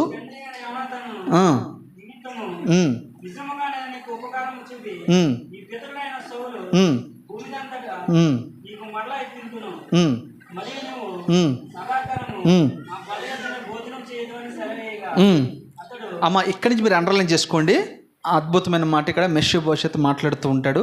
ఈ మెషిబోషెతు ఎవరయ్యానంటే సౌలు మనవడు, యోనాతాను కుమారుడు, సౌలు మనవడు. సౌలు ఎవరు? ఇజ్రాయేల్కి మొట్టమొదటి రాజు, యువరాజు అయిన, చెప్పండి నెక్స్ట్ యువరాజు ఎవరు? యోనాతాను. వీళ్ళందరూ కూడా యుద్ధంలో చనిపోతారు. చనిపోయిన తర్వాత ఇతను నన్ను కూడా చంపేస్తారేమో శత్రువులు అన్న భయంతో పరుగుడుతున్నప్పుడు కాళ్ళు ఇరిగిపోతాయి అతనికి. ఒక దగ్గర ఉంటాడు పాపం, ఎవరో కాస్త గంజి నీళ్ళు, కారపు మెతుకులు పెడితే తింటూ ఉండేవాడు. అది అతని జీవితం. ఒక రకంగా చెప్పాలంటే కుక్క లాంటి జీవితం. ఎవరో పెడితే, ఎవరో దయ చూపిస్తే, ఎవరో జాలి చూపిస్తే, ఒక ముద్ద అన్నం పెడితే కడుపు నింపుకునే పరిస్థితి మనోడిది. అయితే దావీదు రాజు అయిన తర్వాత, సింహాసనము అధిష్ఠించిన తర్వాత అతను ఒక మాట అంటాడు, సౌలు కుటుంబంలో ఉపకారము చేయుటకు ఎవడైనా మిగిలి ఉన్నాడా అని అడిగాడు. వాస్తవం చెప్పాలంటే ఇంకా సౌలు కుటుంబంలో శత్రు శాసనం ఎవరైనా మిగిలి ఉన్నారా అని అనాలి. కానీ దావీదు ఏమన్నాడు? ఉపకారం చేయడానికి సౌలు కుటుంబంలో లేదా యోనాతాను కుటుంబంలో ఎవరైనా మిగిలి ఉన్నారా అని అడిగాడు. అయితే ఆ పనివారిలో ఒక ఆయన, అయ్యా ఒకే ఒక అతను ఉన్నాడయ్యా, అతను కుంటివాడైపోయాడయ్యా, అతని పేరు మెషిబోషెత్. ఏం పేరు అతని పేరు? మెషిబోషెత్, రైట్. అతను కుంటివాడు.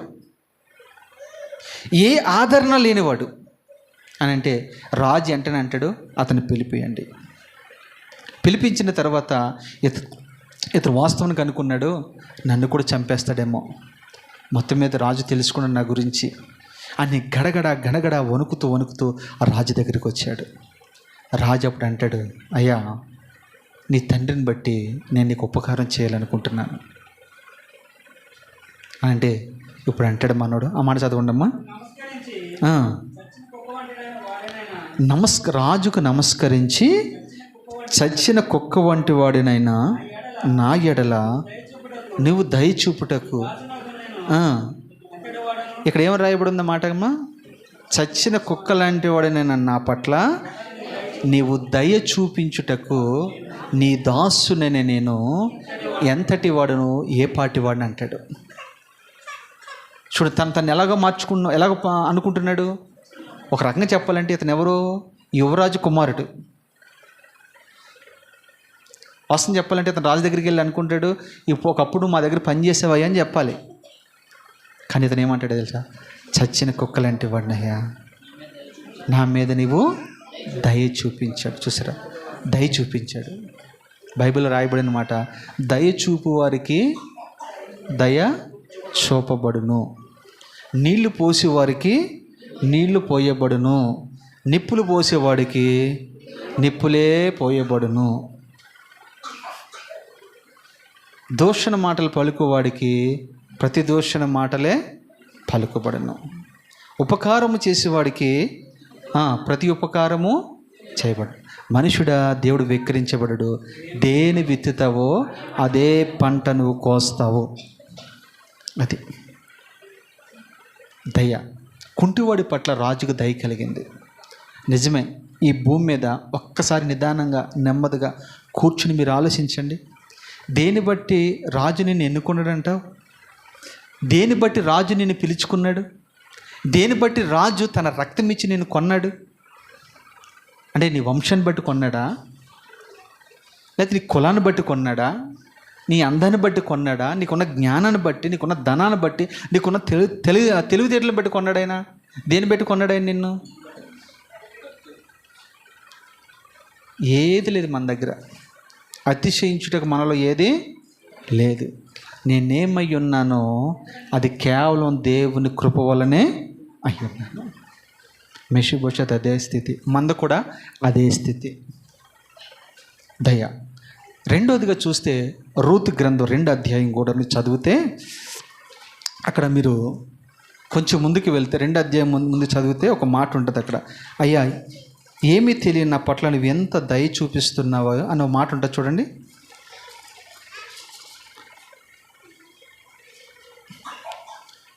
త్వరగా రూతు గ్రంథం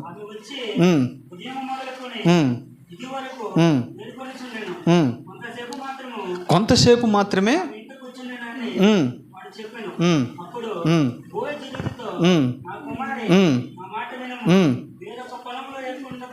పోవద్దు, దీన్ని విడిచిపోవద్దు, ఏచట నా పనికెత్తుల యొద్ద నిలకడగా ఉండుము,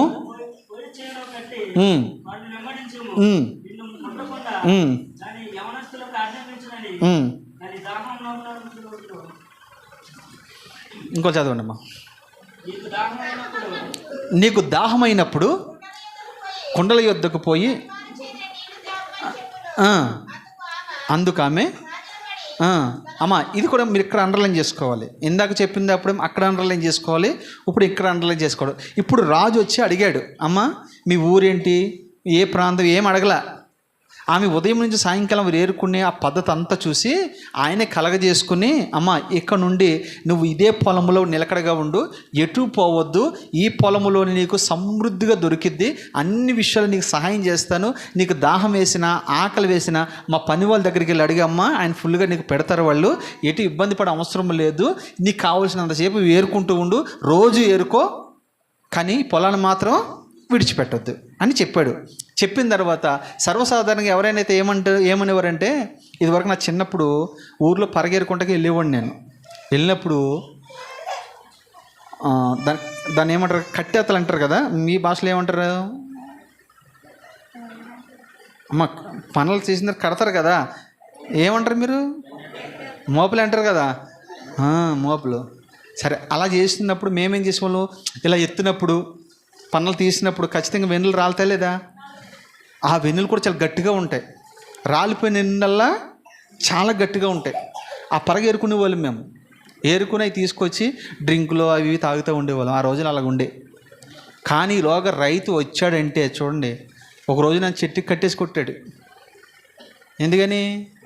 పరగ ఏరుకున్నందుకు. అదేనా ఎప్పుడు ఏరుకోవాలంటే పరగా మేమంతా కట్టేసి ఈ చేను విడిచిపెట్టి మేము వెళ్ళిపోతాం చూసావా, అప్పుడు వేరుకోవాలి. కానీ నువ్వు ఎప్పుడు ఏరుకుంటున్నావు? ముందు ఏరుకుంటున్నావు. కాబట్టి నీకు శిక్ష ఏంటంటే చెట్టుకేసి కొట్టాడు. కానీ బోయాజు ఈమెను అదే మాట అనాలి, అమ్మా ఇప్పుడే కదా కోస్తున్నాము, కొన్ని రోజులు ఆగిన తర్వాత ఏరుకోమని చెప్పాలి. కానీ బోయాజు అంటాడు, లేదు లేదు వేరుకో. ఇంకా పనులతో చెప్తున్నాడు, కొన్ని గుప్పులు విడిచిపెట్టండి. అక్కడ రూత్ అంటది, ఇప్పుడు చదవమ్మా. అందుకమే సాగిలపడి తల వంచుకుని, ఏమి తెలిసి, అబ్బా నా గురించి నీకు ఏం తెలుసయ్యా, నేను ఎవరిని? పరదేశుని, నా యందు లక్ష్యం ఉంచినట్లు అబ్బా నీకు కటాక్షము కలుగును. అమ్మా ఇది అసలైన విషయం. ఎందుకు బోయాజు ఆమె పట్ల జాలి చూపించాడంటే ఊరకనే కాదు. ఎందుకు జాలి చూపించాడు? నీ పెనిమిటి మరణమైన తరువాత నీవు నీ అత్తగా చేసినదంతయు నాకు తెలియబడెను. నేను అంటాను, ఈయనకి ఎలా తెలియబడింది? ఈయనదేమో బెత్లెహేము, ఆమెదేమో మోయాబు. ఎలా తెలిసింది? సాక్ష్యము. అక్కడ ఈ నోట ఆ నోట, ఈ నోట ఆ నోట బెత్లెహేం అంతా కూడా రూతు గురించి చెప్పుకుంటూ ఉన్నారు. ఈమె ఒకప్పుడు పూజారట, ఒకప్పుడు రాణి అట, ఒకప్పుడు ఉన్నతమైన స్థాయి అంట. ఎప్పుడైతే భర్తను పోగొట్టుకుందో అత్తని విడిచిపెట్టకుండా అత్తని హత్తుకుని అత్తతో పాటు ఎక్కడికి వచ్చింది? ఈమె బెత్లెహేంకి వచ్చింది. ఆమెకున్న సమర్పణ చూడండి అని ఊరంతా ఆమెను మెచ్చుకుంటూ ఉన్నారు. ఈ నోట ఆ నోట. ఇప్పుడు పొలం పనికి వెళ్ళినప్పుడు మనం ఏం మాట్లాడుకుంటాం? పొలం పనికి వెళ్ళినప్పుడు అమ్మలెక్కలు, అది ఇది వాస్తవమే కదా. పొలం పనికి వెళ్తారు కదా, కోస్తూ ఉంటారు. ఇలాగా కోస్తూ ఉంటే, నీకు దాని సంగతి తెలుసా, అది ఇలాగంట, నీకు దీని వీటి సంగతి తెలుసా, ఇలాగంట. అలా ఆయనే దుబాయ్ వెళ్ళాడంట. ఇవన్నీ చెప్పకూడదు కానీ అర్థం చేసుకోండి మీరు. ఈ ఇంటి గొడవ, ఆ ఇంటి గొడవ, వీళ్ళ గొడవ, వాళ్ళ గొడవ, ఇదే ముచ్చట ఉంటుంది. ఇది కోసేటప్పుడు, లేకపోతే వాళ్ళకి అరగదు పని కూడా, టైం పాస్ అవ్వదు వాళ్ళకి.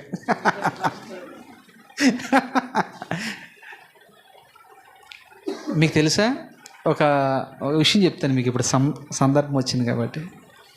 ఇలాగే పొలం పనులకి వెళ్తే నాకు సంబంధం కుదిర్చిన వాడు అతను ఇక్కడే మాట్లాడుకున్నాడట. మా పాస్టర్ ఉంది కదా, ఆమె చుట్టాలు ఒక ఆయన, మా ఊరు ఆయనే, పలానా ఆయన హైదరాబాద్లో ఉంటాడు, పలానా ఆయన అంటే అలా కోసుకుంటూ మాట్లాడిన మాటలో ఎంతవరకు వచ్చింది? మా పెళ్ళి అయిందమ్మా. నిజంగా ఇది వాస్తవం. ఇది పొలములో మాటలు పెళ్ళి వరకు దారి తీసింది. అంతేగాని నిజంగా చెప్పాలంటే పాస్ట్ టైం ఎవరో నాకు తెలియదు. అంటే సంఘం అనే ఈ పొలములో నీ గురించి మాట్లాడుకుంటూ ఉంటే పరిశుద్ధాత్మ దేవుడు దాన్ని తీసుకుని రాజు వద్దకు వెళతాడు. ఏమీ తెలియని నా పట్ల ఇంత దయ ఎందుకు చూపిస్తున్నావంటే, బోయేజు ఇప్పుడు అంటాడమ్మా, ఓర్ని నీ పట్ల నేను దయ చూపించట్లేదు, కానీ నీవు నీ అత్తకు చేసినదంతయు కూడా నాకు తెలిసే ఉన్నది. నీవు నీ తల్లిదండ్రులను, నీ జన్మభూమిని విడిచి ఇంతకు ముందు నువ్వు వెరగని జనమునదు వచ్చేతివి గనుక. అబ్బా చాలమ్మా, దేవుడే నీకు ప్రతిఫలం ఇచ్చాడు దీనికి. నువ్వేమేమి చేసావు తెలుసా? ఒకటి, నీ అత్తతో పాటు బెత్లెహేంకి వచ్చేసావు, నెంబర్ 1. నెంబర్ 2 ఏం చేసావు తెలుసా? నువ్వు నీ తల్లిదండ్రులను విడిచిపెట్టేశావు, నీ బంధువులు విడిచిపెట్టేశావు, నీ జన్మభూమిని విడిచిపెట్టేశావు.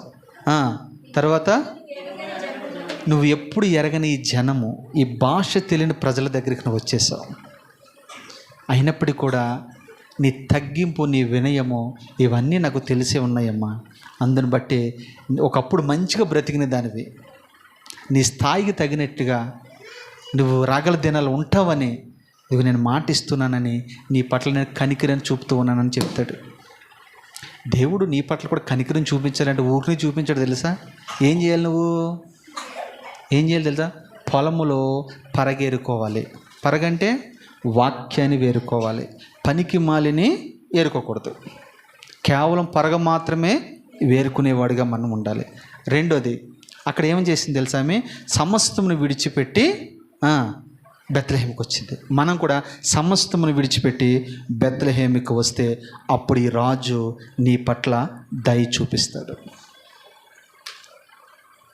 ఇంకా చెప్పుకుంటూ చాలా వాక్యం ఉంటుంది, కానీ నేను ముందుకు వెళ్ళిపోతున్నాను. నెక్స్ట్ 5వది, స్త్రీలందరికంటే రాజు ఎస్తేరును ప్రేమించెను. 5వది చెప్పండి. 5వది ఏంటి చెప్పండి? స్త్రీలందరికంటే రాజును ఎస్తేరును స్త్రీ అంటే సంఘము అని అర్థం. సంఘానికి సాదృశ్యంగా ఉంది ఈ స్త్రీ. చూడండి, అందరికంటే కూడా ఈమెనే రాజు ప్రేమిస్తూ ఉన్నాడు. ఈ లోకంలో ఎన్నో సంఘాలు ఉన్నాయి, మీకు తెలుసు కదా. లెక్క పెట్టలేని సంఘాలు ఉన్నాయి. ఈ హైదరాబాద్లో ఎన్ని సంఘాలు ఉన్నాయంటే మీరు లెక్క పెడతారా? లెక్క పెట్టలే. హైదరాబాద్ లెక్క పెట్టలేకపోతే మీరు ఈ తెలంగాణలో ఎన్ని ఉంటాయి, ఆంధ్రాలో ఎన్ని ఉంటాయి, భారతదేశంలో ఎన్ని ఉన్నాయి, ప్రపంచ దేశంలో ఎన్ని ఉన్నాయి? దీన్ని సార్వత్రిక సంఘము అని అంటారు. ఈ సార్వత్రిక సంఘాలన్నీ ఇప్పుడు పోటీ పడుతూ ఉన్నాయి. ఎందుకని పోటీ పడుతుందో తెలుసా? ఎవరి కోసం పోటీ పడుతున్నాయి? ఆ రాజు కొరకు. దేవుడు అనొద్దు ఇక్కడ, మీరు ఏమనాలి ఇక్కడ? రాజు కొరకు. సబ్జెక్ట్ మీరు పక్కకి వెళ్ళొద్దు. రాజు కొరకు. ఏ రాజు కొరకైనా? ఏ రాజు అయినా? పరలోకానికి రాజైనా. ఈ రాజు కొరకు సంఘాలన్నీ ఏం చేస్తున్నాయి చెప్పండి? పోటీ పడుతున్నాయి. అసలు సిద్ధపడితే మంచిదే. ఇక్కడ ఏం చేస్తున్నాయి? ఇప్పుడు ఇక్కడ మీకు అర్థమైందమ్మా? ఎస్తేరు గ్రంథంలో ఎప్పుడో రాసి పెట్టాడు ఇవన్నీ. సంఘాలు ఇప్పుడు ఏం చేస్తుంది తెలుసా? పోటీ పడుతున్నాయి. ఏమన్నా తెలుసా? ఇదిగో ఈ సంవత్సరం నువ్వు ఎక్కువ మీటింగ్లు పెట్టావా, నేను ఎక్కువ మీటింగ్లు పెడతా. నువ్వు పెద్ద స్పీకర్ని పిలిచావా, నీకంటే పెద్ద స్పీకర్ని పిలుస్తాను. నువ్వు ఎన్ని రోజులు కూడికి పెడతావో, నువ్వు 10 రోజులు పెడతావా, నేను 20 రోజులు పెడతా. నువ్వు 20 రోజులు పెట్టావా, నేను 30 రోజులు పెడతా. నేను 30 రోజులు పెట్టావా, నేను 40. నేను 40 పెట్టావా, ఒకడు 50 అంటాడు. ఒక 50 దాటిపోయి ఇప్పుడు 100 కూడా వెళ్ళిపోతున్నాడు కదా. వాస్తవం కదా ఇది. దీన్ని పోటీ అంటారా, భక్తి అంటారా? అది పోటీ ఈ సూషన్ కోటలు కూడా ఇదే జరుగుతుంది. పోటీ పడ్డారు. కానీ ఎస్తేరు ఎవరితో పోటీ పడలా, తనకు తానే పోటీ. మన సంఘం ఎవరితో పోటీ కాదు. గ్లోరియస్ మినిస్ట్రీస్ లేదా గ్లోరియస్ చర్చ్ ఎవరితో పోటీ పొరపాటున లేదు. కొందరు అంటారు మా చర్చి గొప్పదంటే మా చర్చి గొప్పది, మా దైవజనుడు గొప్ప అంటే మా దైవజనుడు గొప్ప, మేము పరలోకం వెళ్తామంటే మేము పరలోకం వెళ్తాం. మాది ఎప్పటి నుంచి సంఘం అంటే 30 సంవత్సరాల ఎక్స్పీరియన్స్ అంటాడు, 50 అంటాడు, 70 అంటాడు, 80 అంటాడు, 100 అంటాడు. ఆ 100 సంవత్సరాల చర్చి దగ్గరికి మీరు ఒకసారి వెళ్తే 30 మంది కూడా ఉంటారు అక్కడ. నేను అప్పుడప్పుడు కొన్ని చర్చిలకు వెళ్తూ ఉంటాను కదా, చెప్తున్నా. ఆ సంఘానికి దరిదాపుగా 60 సంవత్సరాల ఎక్స్పీరియన్స్ ఉంది ఆ సంఘానికి. కానీ అందులో 20 మంది కూడా లేరండి. ఒక్కొక్క సంఘంలో 70 సంవత్సరాల వయసు ఉన్న సంఘం ఉంటుంది, దాంట్లో 70 మంది కూడా ఉంటారు. ఎందుకు ఇవన్నీ చెప్తున్నా తెలుసా?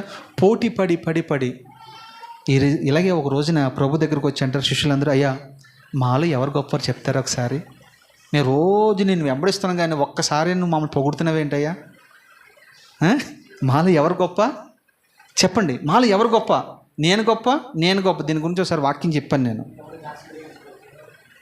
పేతురు అంటాడు, అనుకున్నాడు పేతురు నేను గొప్ప అనుకున్నాడు. ఎందుకంటే నేను నీటి మీద నడిచినోడు ఎవడైనా ఉన్నాడు భూమి మీద నేనే కదా, నేనే గొప్ప అనుకుంటాడు. ఇస్కరియోతు యోధ అనుకున్నాడు డబ్బు సంచి నా దగ్గర ఉంది కాబట్టి నేనే గొప్ప. ఇలా ఒక్కొక్కరికి ఒక్కొక్క క్యారెక్టర్ ఉంది కాబట్టి వాళ్ళకి నేను గొప్ప అంటాడు. అప్పుడు ప్రభు అన్నాడు, వీళ్ళు ఎవరిని గొప్ప అనలేదు కానీ ఒక చిన్న పిల్లవాడిని మధ్యలో తీసుకొచ్చి ఏమన్నాడు, ఎవరైతే ఈ చిన్న పిల్లవాడిని పోలి ఉంటాడో, తగ్గించుకుంటాడో, మాట వింటాడో, లోబడతాడో, విధేయత చూపుతాడో, వాడే పరలోక రాజ్యంలో గొప్పవాడు. ఈ సంఘాలేవి కూడా ఎంత పోటీ పడినా, ఎంత ఇది చేసుకున్నా ఏమాత్రం ప్రభువారిని ఇష్టపడడు. ఎస్తేరు తల్లి వల్ల ఏం చేయాలి తెలుసా?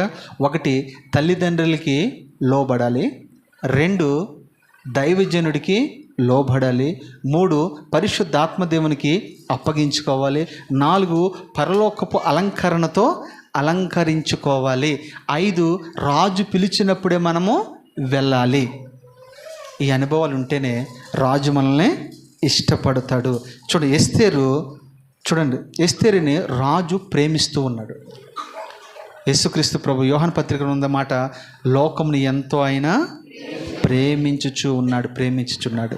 ప్రేమించేవాడు. దేవుడు అంటాడు, నన్ను ప్రేమించిన వారిని నేను ప్రేమిస్తాను, నన్ను ప్రేమించిన వారిని ఆస్తికి కర్తగా మారుస్తాను. మనము దేవుణ్ణి అంటే దేవుని ప్రేమించడం అంటే అర్థం ఏంటి అమ్మా? దేవుని ప్రేమించడం అంటే అర్థం ఏంటి?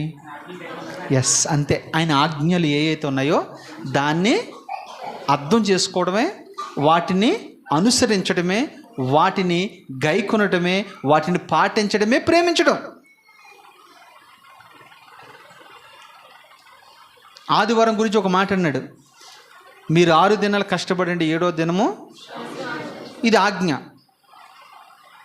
ఇప్పుడు ఈ ఆజ్ఞను మనం ఏం చేయాలి? ఆయన ప్రేమిస్తున్నామంటే సూచనేది? మరి ఆదివారం మనం ఏం చేస్తున్నాము? దసరా పండగకి వెళ్తాం, అంతే కదా. ఈ నెల దసరా పండుగ వస్తుంది, వచ్చే వారం గొంతులం పండుగ వస్తుంది, దానికి వెళ్ళిపోతాం.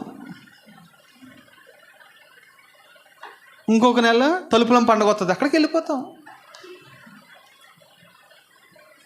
మరొక నెల కిటికీలమ్మ పండుగ వస్తుంది, అక్కడికి పోతావు. అదిగో మొత్తం వచ్చేస్తున్నారు, పాతలందరూ వచ్చేస్తారు, చూసారా? వరుసగా చెప్తే చాలిగా వెళ్ళిపోతాం. ఆదివారమే పెళ్ళిళ్ళు, ఆదివారమే ఫంక్షన్లు, ఆదివారమే ఈ సచినుడు కూడా ఆదివారం సత్తాడండి. నాకు అదే చిత్రంగా ఉంది అసలు. ఆదివారమే దినాలు కూడా అప్పుడే పెట్టుకుంటాడు.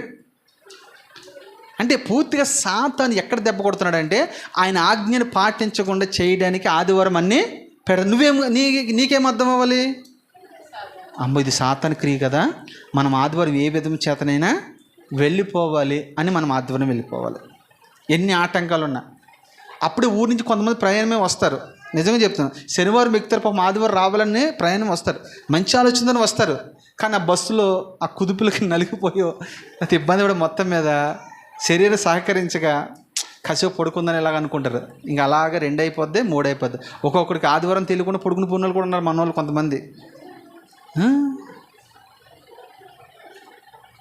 అది ఆజ్ఞ, ప్రభు ఇచ్చిన ఆజ్ఞ. విశ్రాంతి దినము బైబిల్లో రాయబడిన మాట. విశ్రాంతి దినం ఎవరైనా పాటించకపోతే వాడిని రాళ్ళతో కొట్టి చంపేయండి.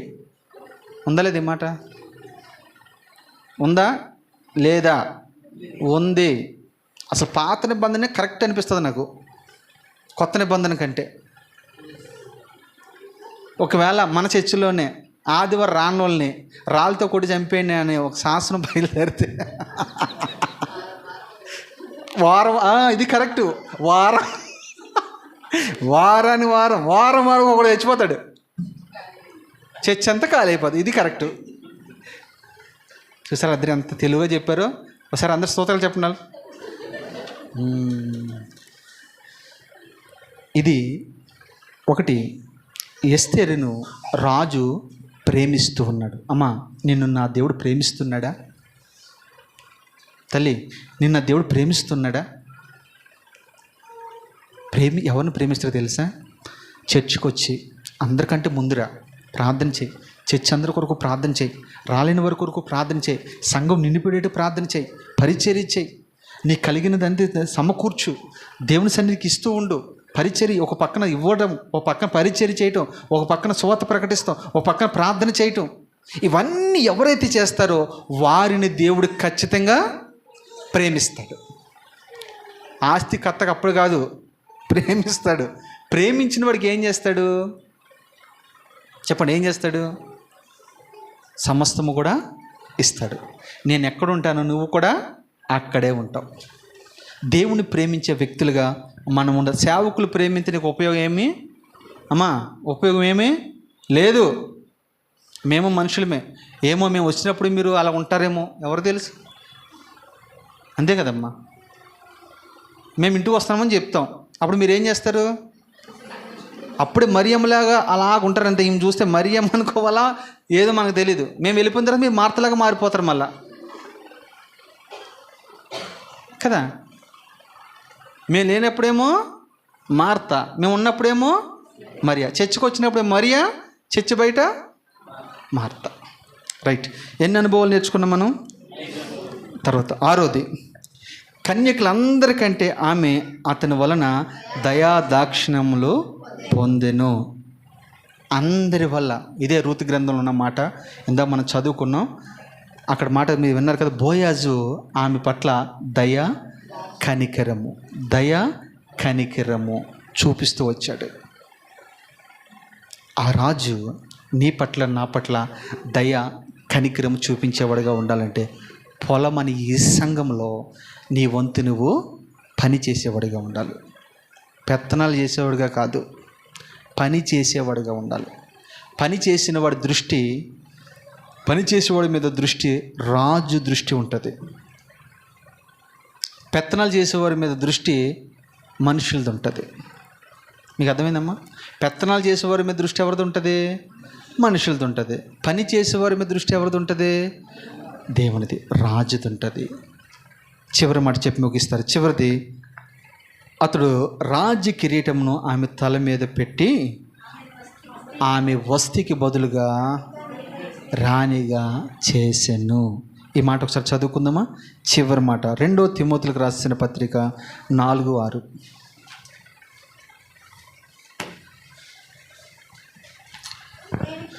నేను ఇప్పుడే ప్రాణార్పణముగా పోయబడుచున్నాను. అమ్మ, నెంబర్ 1 మాట మీరు గుర్తుపెట్టుకోండి.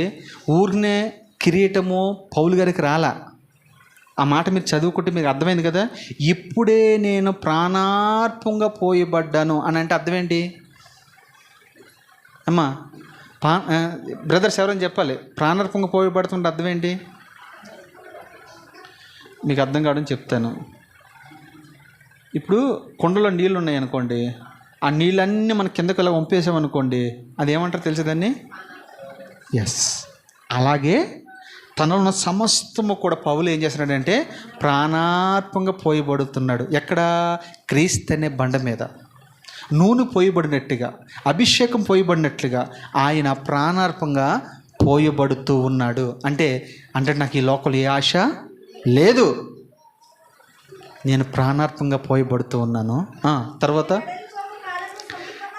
అబ్బా, చూసారా, ఆయన ముందే అర్థమైపోయింది ఆయనకి. ఏంటి? నేను వెడలిపోయే సమయము, కాలము ఆసన్నమైంది, లేదా సమీపమైనది. నిజంగా ఒక మాట చెప్తానమ్మా, చాలామంది భక్తిపరులు, నీతిమంతులు, యథార్థమైన భక్తి చేసిన వాళ్ళకి వాళ్ళ మరణం ఎప్పుడు వాళ్ళకి తెలుస్తుంది. నిజంగా చెప్తుంది, తెలుస్తుంది. వాళ్ళు అంటారు, ఎగ్జాంపుల్ చెప్పాలంటే మీకు యేసన్న గారిని తీసుకోండి. యేసన్న గారికి అర్థమైపోయింది నేను ఎప్పుడు చనిపోతాను. చాలామంది భక్తులు కొంతమంది ఉన్నారు, మేము ఎప్పుడు చనిపోతామో, ఎలా చనిపోతామో, ఎక్కడ చనిపోతామో ముందుగానే వాళ్ళు చెప్తూ ఉంటారు. ఎందుకంటే పౌలుని బట్టి, వాక్యాన్ని బట్టి మనం అర్థం చేసుకోవచ్చు. నేను వెడలిపోయే సమయం ఆసన్నమయ్యినది. అమ్మా, ఒక మాట నేను నిజంగా ఇది దుఃఖంతో చెప్తున్న మాట, నీ సమయము నా సమయము వెడలిపోయే దినం రాబోతూ ఉంది. ఈ లోకాన్ని విడిచిపెట్టే దినం రాబోతూ ఉంది. నీ శరీరంను విడిచిపెట్టే దినం రాబోతూ ఉంది. నీ దేహాన్ని భూమి మీద విడిచిపెట్టే దినం రాబోతూ ఉంది. అప్పుడు ధైర్యంగా ప్రభు సింహాసనం ఎదుట నీవు నిలబడగలవా?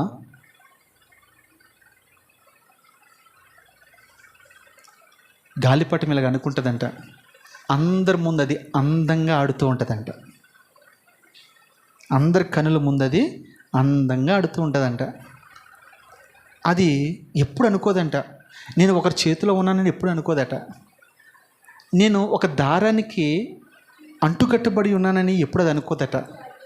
అది ఎప్పుడు అనుకుంటుందంటే బయట నేను చూస్తున్న ఎంత వ్యవహరిస్తున్నాను, ఎంత అందంగా తిరుగుతున్నాను, ఎంత అందంగా ఉన్నాను అనుకుంటుందంట. ఒకరోజు అది తెగిపోయే పరిస్థితి వస్తుంది.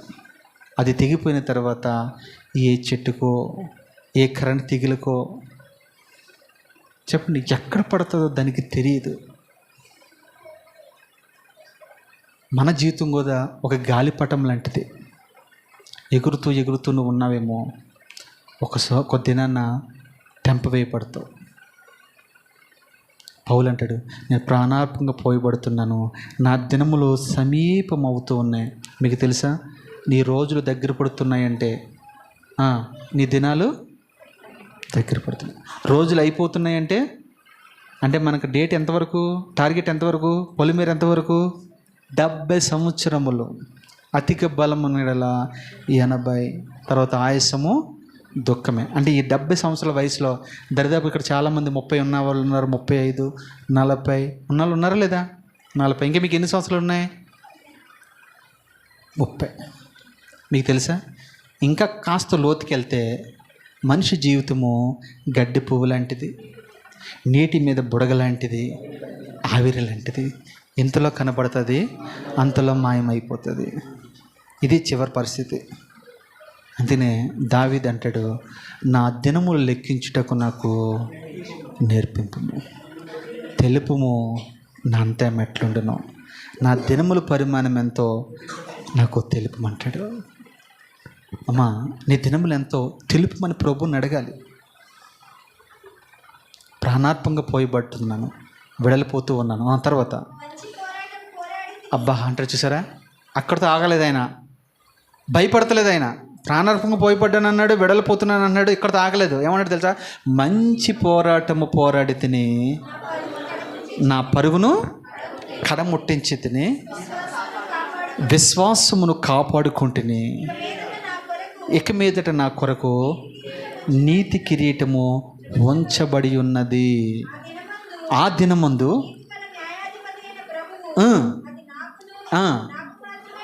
ఇది ఇక్కడ అందరూ అక్కడ వరకు ఆగిపోతారు.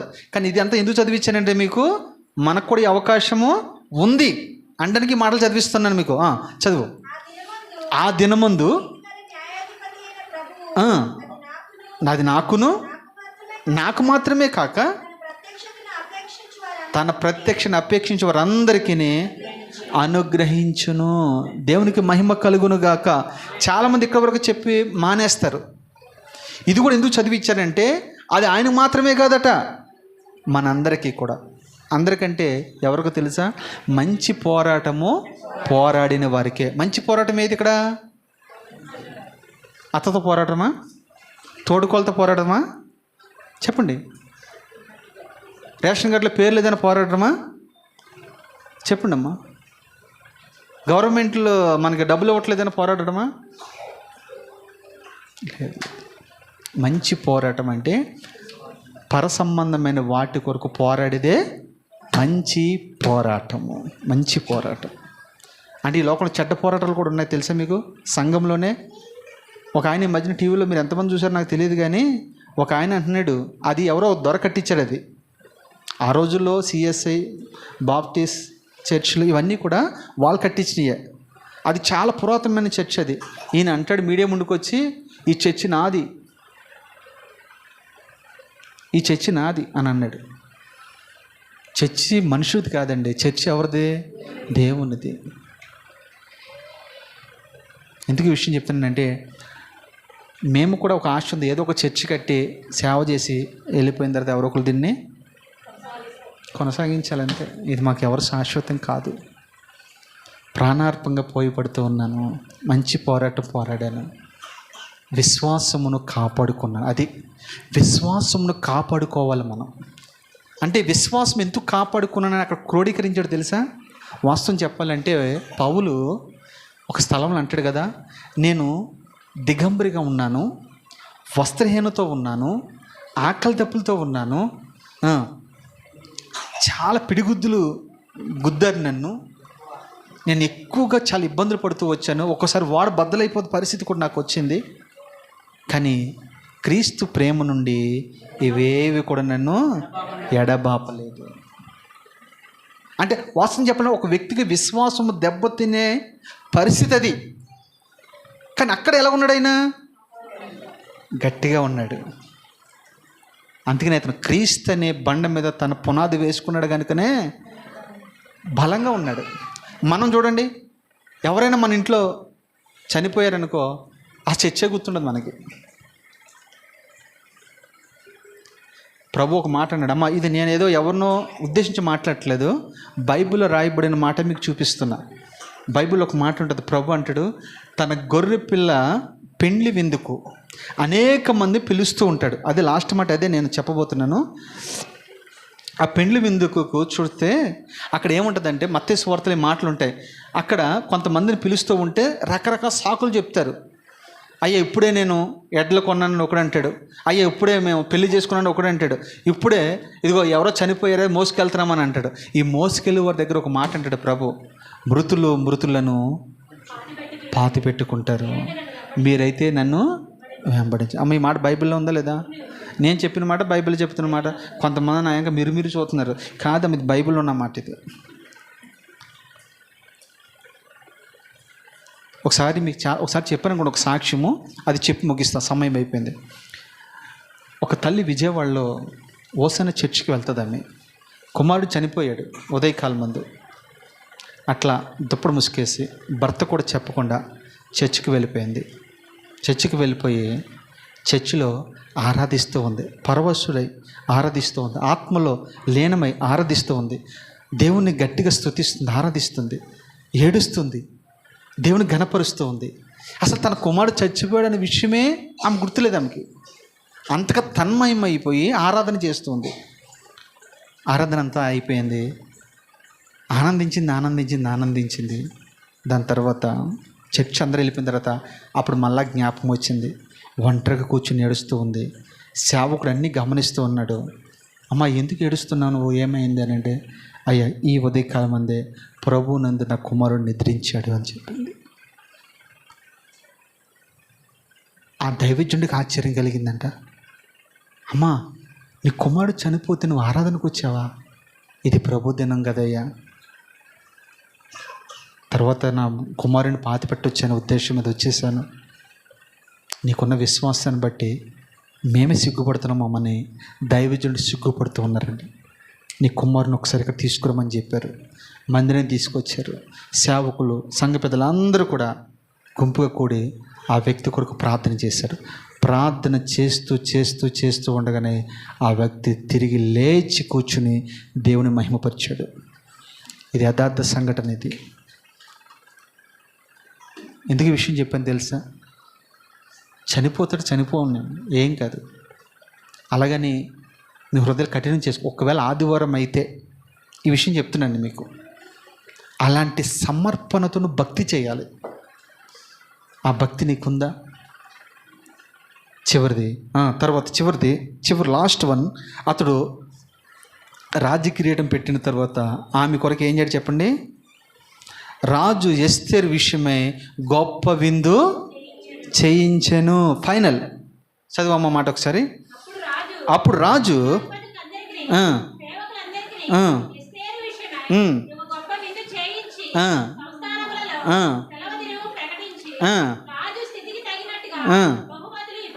చూసారా, ఇక్కడ 3 పనులు జరిగినాయి. ఎస్తేరును ఆయన ఇష్టపడిన తర్వాత, వివాహం ఆడిన తర్వాత, నెంబర్ 1 అక్కడ ఏం చేశాడు తెలుసా? భోజనం పెట్టాడు, విందు జరిగించాడు. చూడండి, అప్పుడు వరకు అందులో మంచి చెడ్డ ఏం లేదేక, సంతోషం లేదు, ఆనందం లేదు, ఉత్సాహం లేదు, ఏమి అని నిలిచిపోయినాయి. ఎందుకని? ఎవరి వల్ల? ఇది బాగా గుర్తుపెట్టుకున్నారమ్మా. చూసిన కోటలో వస్తి పుణ్యమంట ఆ రోజుగా నుంచి ఈ రోజు వరకు, అంటే దరిదాపుగా 2 అధ్యాయాల వరకు ఆ శూషణ కోటలో ఎప్పుడు బాధే, ఎప్పుడు అవమానాలే, ఎప్పుడు నింద, ఎప్పుడు గొడవలే, సమాధానం లేదు ఆ శూషణ కోటలో. కానీ ఎస్తేరు ఎప్పుడైతే రాజు దయను పొందుకుందో, రాజు దగ్గరికి వెళ్ళిందో, ఆ రాజుకి అప్పుడు నెమ్మది కలిగిందండి. ఎస్, నన్ను ప్రేమించే భార్య నాకు దొరికింది, నన్ను అర్థం చేసుకునే భార్య నాకు దొరికింది. వస్తీ కంటే ఈమె చాలా యోగ్యమైనది, చాలా పవిత్రమైనది, చాలా పరిశుద్ధమైనది, చాలా దీనత్వం ఈమెలో ఉంది, తగ్గింపు జీవితం ఈమెలో ఉంది. ఎవరిని ఎలా గౌరవించాలో మీకు తెలుసు, రాజుని ఎలా గౌరవించాలో తెలుసు, మంత్రిని ఎలా గౌరవించాలో తెలుసు, అధిపతులను ఎలా గౌరవించాలో తెలుసు, చిన్న రాజుని ఎలా గౌరవించాలో తెలుసు, సామాన్యుని ఎలా గౌరవించాలో అన్నీ తెలుసు ఈమెకి. ఇలాంటి వ్యక్తి ఈ షూషను కోటకి నాకు భారీగా ఉండటం, ఈ షూషను కోటకి రాణిగా ఉండటం నిజంగా చాలా చాలా హ్యాపీగా సంతోషంగా ఉందని ఆ సంతోష మూమెంట్లో ఆయన ఏం చేయడంటే అందరికీ భోజనము పెట్టాడు. దీన్ని గొర్రె పిల్ల భోజనం విందు అని అంటారు. ప్రకటన గ్రంథం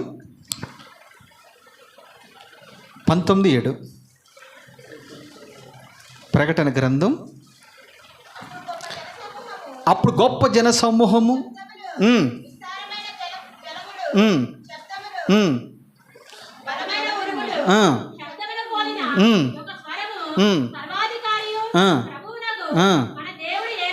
మన దేవుడు ఏలుచున్నాడు, ఆయన స్తుతించుడి.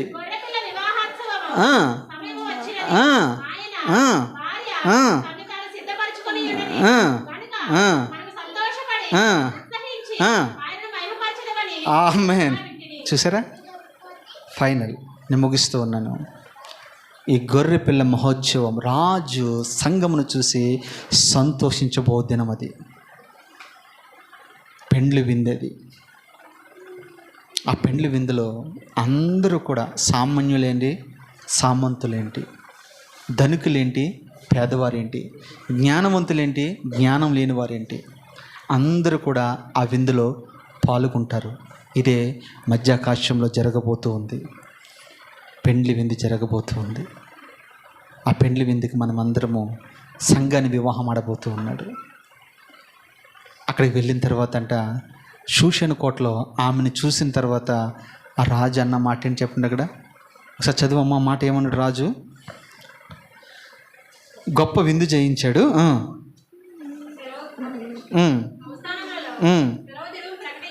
చూసారు, సెలవు దినం కూడా ఆయన ప్రకటించాడు. అప్పుడు వరకు సెలవు లేదు వాళ్ళకి.